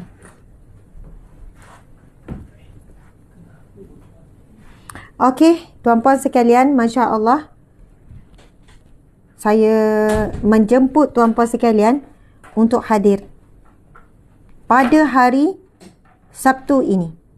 Saya bersama dengan Ustaz Haslin. Encik Suami, jom sekali. Saya, Encik Suami dan Ustaz Haslin Baharin, ataupun dikenali juga Ustaz Bollywood. Subhanallah. Untuk satu tajuk, amalan mendapat Lailatul Qadar. Amalan mendapat Lailatul Qadar. Masya Allah. Program ini anjuran kami, bukan anjuran orang lain. Jadi special nanti bila anda datang ke lokasi, anda akan diberikan voucher percuma. RM RM15. Nampak tak? Ustaz, jom sama Ustaz. Subhanallah. Anda akan mendapat voucher percuma. Sebenarnya tudung Ustaz Muzana kena gelapkan sebab ia jadi tenggelam dah tu. Faham tak? Subhanallah. Tuan-puan dimati Allah sekalian, Masya Allah, sebenarnya kan benda ni sense sendiri kan. Maksudnya media dia punya sense sendiri, tak perlu ditegur tapi di sini nampak warna tudung sama background, jadi gelapkan ke apa ke. Subhanallah. Tuan-puan dimati Allah sekalian, jadi nak jemput ni pada hari Sabtu ini, insya-Allah. Encik pukul berapa? Pada jam 9.30 pagi di Medan Ilmu Seremban. Ya. InsyaAllah di sini. Cari galeri Ustazah Asma Harun. Akan tengoklah kemah-kemah dan semua boleh duduk bawah kemah dan dalam dewan. Siapa datang awal boleh dalam dewan, Ustazah. Ya, sebab musim panas ni kan. Betul. Ya, duduk dalam dewan. Lepas tu, apa kelebihan kau datang? Kelebihan datang, kita akan bagi voucher pembelian di galeri Ustazah Asma Harun sebanyak RM15. Okey, subhanallah. Tajuk kita amalan mendapat Lailatul Qadar, insya-Allah. Ya. Tuan-puan sekalian, kita akan dapat insya-Allah amalan, kita akan berkongsi tentang amalan mendapat Lailatul Qadar. Amalan untuk mendapatkan Lailatul Qadar. Jadi tajuk pun direct je tuan-puan sekalian.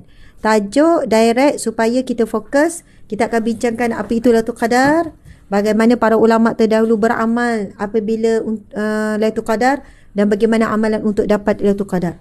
Jadi kita mengejar Lailatul Qadar yang disebutkan dalam banyak hadis menjelaskan dia berada pada 10 malam terakhir. Jadi kena sangat pada hari Sabtu ini saya dengan Ustaz Haslin Baharin secara fizikal, secara berdepan. Siapa nak berjumpa Ustaz Haslin dan juga saya secara berdepan, Ustaz Tengku pengajiannya adalah buat di bawah ni. Ini saya office, bawah ni je dewan. Dewan ni cari je galeri Ustaz Asma Harun, anda akan nampak ada kemah dipasang di luar tu. Maka kita buat majlis ilmu di bahagian shop plot supaya nampak syiar Islam tu. Nanti dipasang bawah kemah itu ada kamera, sebab kau tak muat dalam dewan, akan dipasang LCD, akan dipasang speaker, jadi jelas saja di luar. Dan istimewa, anda akan diberikan voucher RM15. Anda pergi beli barang apa-apa dapat pengurangan RM15. Dah lah ada less yang kau juga. Pastikan banner yang saya sebut hari tu, yang perlu naik dah pada galeri tu dah dinaikkan semua dah. Banner yang istimewa, apa jualan istimewa semua tu. Sebelum hari Sabtu ni, sebab ini dah Rabu. Okey, itu pengumuman pertama. Pengumuman kedua. Encik, saya sebenarnya daripada tadi duk cakap, saya dah saya tak larat, saya dah lemah. Okey encik, sila terangkan. Jom. Saya jemput pengarah program samalah. Kita untuk majlis berbuka puasa amal dan tausiah Ustazah ni special, sangat-sangat special, tertutup kepada 200 orang sahaja.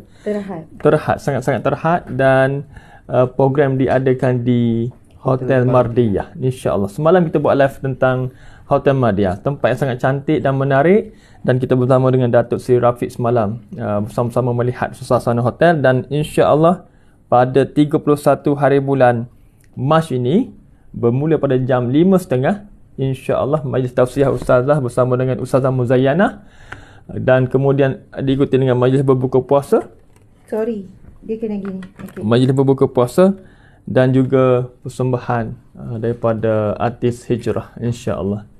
Jom Ustaz Izzuddin boleh berkongsi juga apa yang Ustaz nak kongsikan tentang berkaitan dengan program ini. Okey, baik, terima kasih. Sebelum tu sorry ya Ustaz, sekejap. Okey, sebab saya dah nak kena bergerak. Kalau tak masih tak sempat sampai 10.30 ceramah. Saya nak ajak petang ni. Lepas tu nanti teruskan berdua, siap buat persembahan semua tau. Buat persembahan kena sebagai teaser. Tuan-puan sekalian, saya nak ajak pada petang ini ni program healing Ramadan saya dengan Kak K. Program yang sangat istimewa, RM50 saja selama 2 jam, lebih kuranglah 2 jam, daripada pukul 5 sampai pukul 7. Saya dah sebut pagi tadi apa yang berkaitan topik yang kita bincangkan berkenaan dengan, insya-Allah dalam slot ini kita bukan ceramah, kita lebih kepada perkongsian. Ustaz nampak saya dengan berdua. Okey, perkongsian yang mana ia lebih kepada deep conversation, luahan-luahan. Lepas tu kita berikan jam penyelesaian, insya-Allah. Kita kenal, ramai yang kenal Kak K ni juga. Dia pakar dalam bidangnya, dalam counselling. Sekarang pun buat PhD dalam bidangnya. Tuan-puan sekalian, insya-Allah selepas slot pada petang ini kita akan lebih rasa ringan, kita rasa lebih menjawab persoalan, kita akan boleh melepaskan. Itulah tujuan kita, insya-Allah. Dan terbuka lebih kurang pada 30 orang sahaja. Yang tu cerita 200 orang. Ini bukan program majlis makan malam amal apa semua ni. Tapi alang-alang kita buat ni di satu resort. Kita buat online ni di resort. Jadi kita buka lebih kurang 30 orang untuk siapa-siapa yang nak berbuka puasa bersama dengan saya, bersama dengan Kak K. Bukan buka puasa je sebenarnya tujuan, tetapi kita akan berikan eksklusif slot kepada 30 orang yang ada secara fizikal, sekiranya nak merujuk one to one bersama dengan saya ataupun Puan K, ataupun nak meluah apa-apa, insya-Allah. Ini kali pertama saya cuba buat cara ni. Encik suami tahu dah lama dah saya tak berkesempatan nak jumpa cara berdepan. So kita cuba buat permulaannya bulan Ramadan, tapi terhad kepada 30 seat saja yang one to one secara fizikal berdepan. Mungkin lepas sebelum buka puasa ataupun lepas buka puasa, ikut giliran. Kalau tu saya cuba usahakan juga luangkan masa siapa yang hadir untuk bertanya secara berdepan. Mungkin masalah dia ke, kekusutan dia ke, dia confused nak buat keputusan ke, pendapat saya secara personal dan berdepan, secara fizikal. Jadi insya-Allah petang ni semua maklumat tu ada nombor telefon yang dikongsikan kan. Nombor telefon untuk program bersama dengan Kak K petang ni, mana nombor telefonnya? Sebab saya takut orang confused sebab nombor telefon berbeza-beza. Okey, patutnya tadi dia terus kat situ. Tak apa, ambil nombor telefon ni. Ini tuan-puan nombor telefon khas untuk program healing petang ni. Sebab dia beza tau. Jangan, tapi kalau diorang tersalah tanya kat nombor telefon kita pun tolong jawabkanlah juga. Okey. Ini untuk petang ni pukul 5 petang. Google Meet, kita akan buat Google Meet yang online, lepas tu fizikal. RM50 sahaja. RM50 sahaja. Okey, insya-Allah. Healing Ramadan. Ambil nombor telefon ni. Okey, terima kasih. Saya kena gerak dah. Okey, Encik, salam-salam. Allahumma salli Muhammad. Okey, terima kasih semua. Okey, insya-Allah semena dengan tujuan besar kita ke arah membina pusat ilmu, dan insya-Allah hampir siap pusat ilmu kita di perkampungan Ustaz Din. Dan kita lihat sekarang ni tinggal bumbung dan tepi-tepi sahaja, sampai lantai bawah sahaja.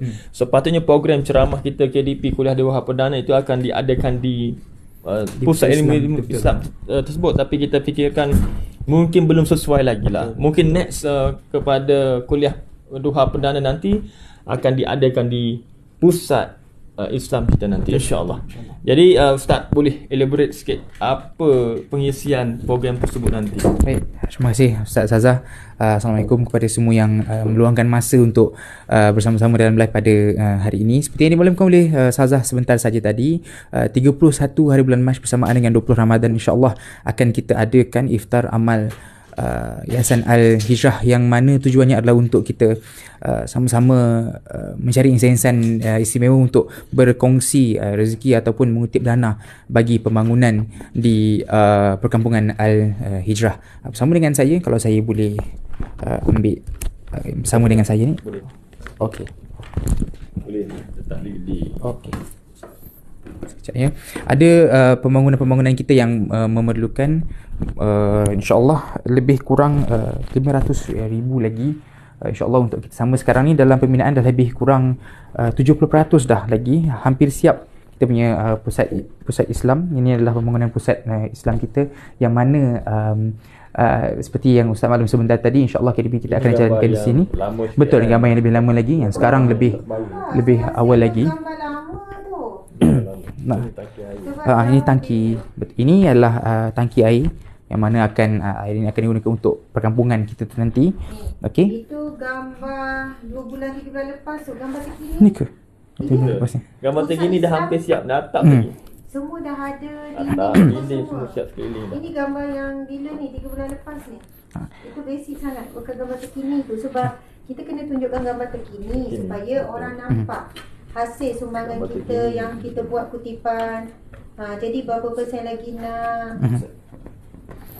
Ya. InsyaAllah akan di perkampungan Al-Hijrah juga ada ruang yang disediakan untuk sebagai tapak camp. Macam di sini ada, kita boleh lihat caravan ataupun camper van yang telah menggunakan ruang ini untuk camping. Kemudian di perkampungan Al-Hijrah juga kita ada 2 projek yang dijalankan, iaitu projek perikanan dan projek pertanian. Okey, dapat kita lihat di sini. Di sini adalah kolam ikan. Kita ada 2 jenis kolam, iaitu kolam simen dan kolam tanah. Yang mana kolam ikan di sini kita buat proses breeding ataupun asuhan anak-anak ikan. Okey. Seterusnya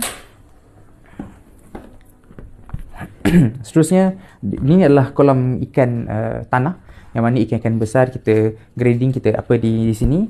Dan 3 gambar ini adalah melihatkan tapak semayan kita, yang mana ada beberapa jenis sayuran yang kita jual, yang kita ada tanam di perkampungan. Antaranya adalah kangkung, sawi dan sebagainya. Ini adalah hasil-hasil tanaman lah. Okey. Ini adalah hasil yang kita dapat jual ke pelanggan dan sebagainya.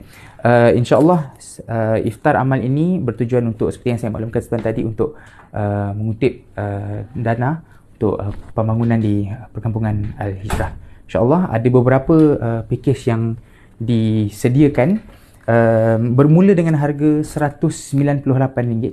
RM198, diikuti dengan package-package yang seterusnya.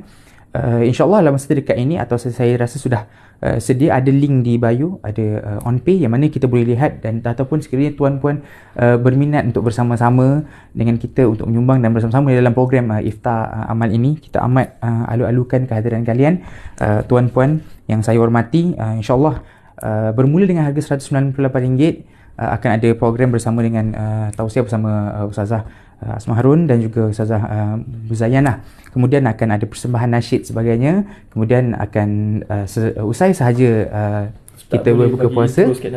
Bagi penutup Allah, iftar nasyid. Okey. Kita ada iftar bersama, insya-Allah. Lepas tu kita akan solat maghrib berjemaah, diikuti dengan tarawih. Kalau ada yang ada ingin turut serta, boleh tarawih bersama dengan kami, insya-Allah. Sikit-sikit je penutup. Mungkin yang sepenuhnya berapa lagu yang disampaikan oleh Ustaz Izzuddin dan Sautul Hijrah pada hari kejadian. Kita nantikan, insya-Allah. Ini adalah antara lagu-lagu yang kita akan nyanyilah, insya-Allah. Dipersilakan. Okey.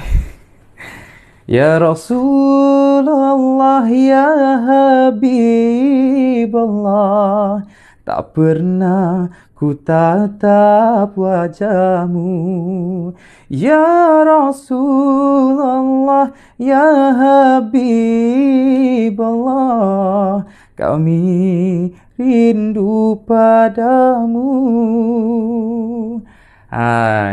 Kalau nak dengar yang penuh ya, ataupun lagu-lagu yang lain bersama dengan saya dan rakan-rakan satu hijrah yang lain, insya-Allah. Baik.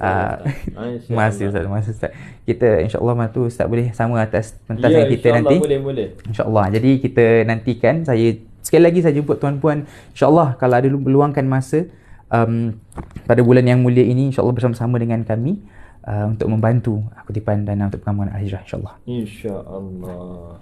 Tak, terbaik Ustaz. Jadi Terima kasih, kita tutup terus majlis ilmu kita dan pengisian pada pagi ini. Ada apa soalan? Tak ada. Okey, itu saja daripada kami semua. Terima kasih yang bersama dengan Ustazah pada pagi ini. InsyaAllah kita akan bersambung dengan sambungan tafsir surah Al-Fatihah, diikuti dengan doa yang dibacakan ketika mana Ustazah panik, takut, sedih dan sebagainya ketika first operation yang Ustazah buat untuk kelahiran anak.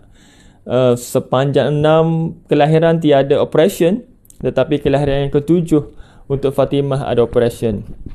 Jadi ketika itulah ketakutan yang berganda, dan doa ini antara ikhtiar yang menyejukkan hati, yang memberi ketenangan, memberi kekuatan, dan alhamdulillah semuanya berjalan dengan baik. Dan esok Ustazah akan kongsikan secara detail bagaimana doa ini diamalkan terlalu banyak, disebut-sebut dan diulang-ulang sehinggalah operation dan disuntik bius. Dan insya-Allah esok juga akan ditamatkan perkongsian surah Al-Fatihah. Kalau tamatlah, kalau Ustazah ni terlalu banyak banyak ilmu nak dikongsi, takut tak sempat habiskan. Harap-harap boleh habis untuk topik yang seterusnya nanti, insya-Allah. Terima kasih semua yang menyokong, dan insya-Allah jumpa kami secara live pada 31 hari bulan ini, 23 hari bulan ini di sini di Galeri Ustazah Asma Harun ataupun Medan Ilmu, di mana untuk kuliah duha perdana. Dah lama tak buat kat sini, jemput semua datang insya-Allah bersama dengan Ustaz Haslin. Kemudian 31 hari bulan di Hotel Mardiyah, insya-Allah. Kemudian itu saja daripada saya. Kita tutup majlis dengan tasbih kifarah dan suratul As. Bismillahirrahmanirrahim. Subhanallah. La ilaha illallah. Wal 'asr innal insana fi khusr illa alladhina amanu wa tawassaw bil haqq wa tawassaw bis sabr. Assalamualaikum warahmatullahi wabarakatuh.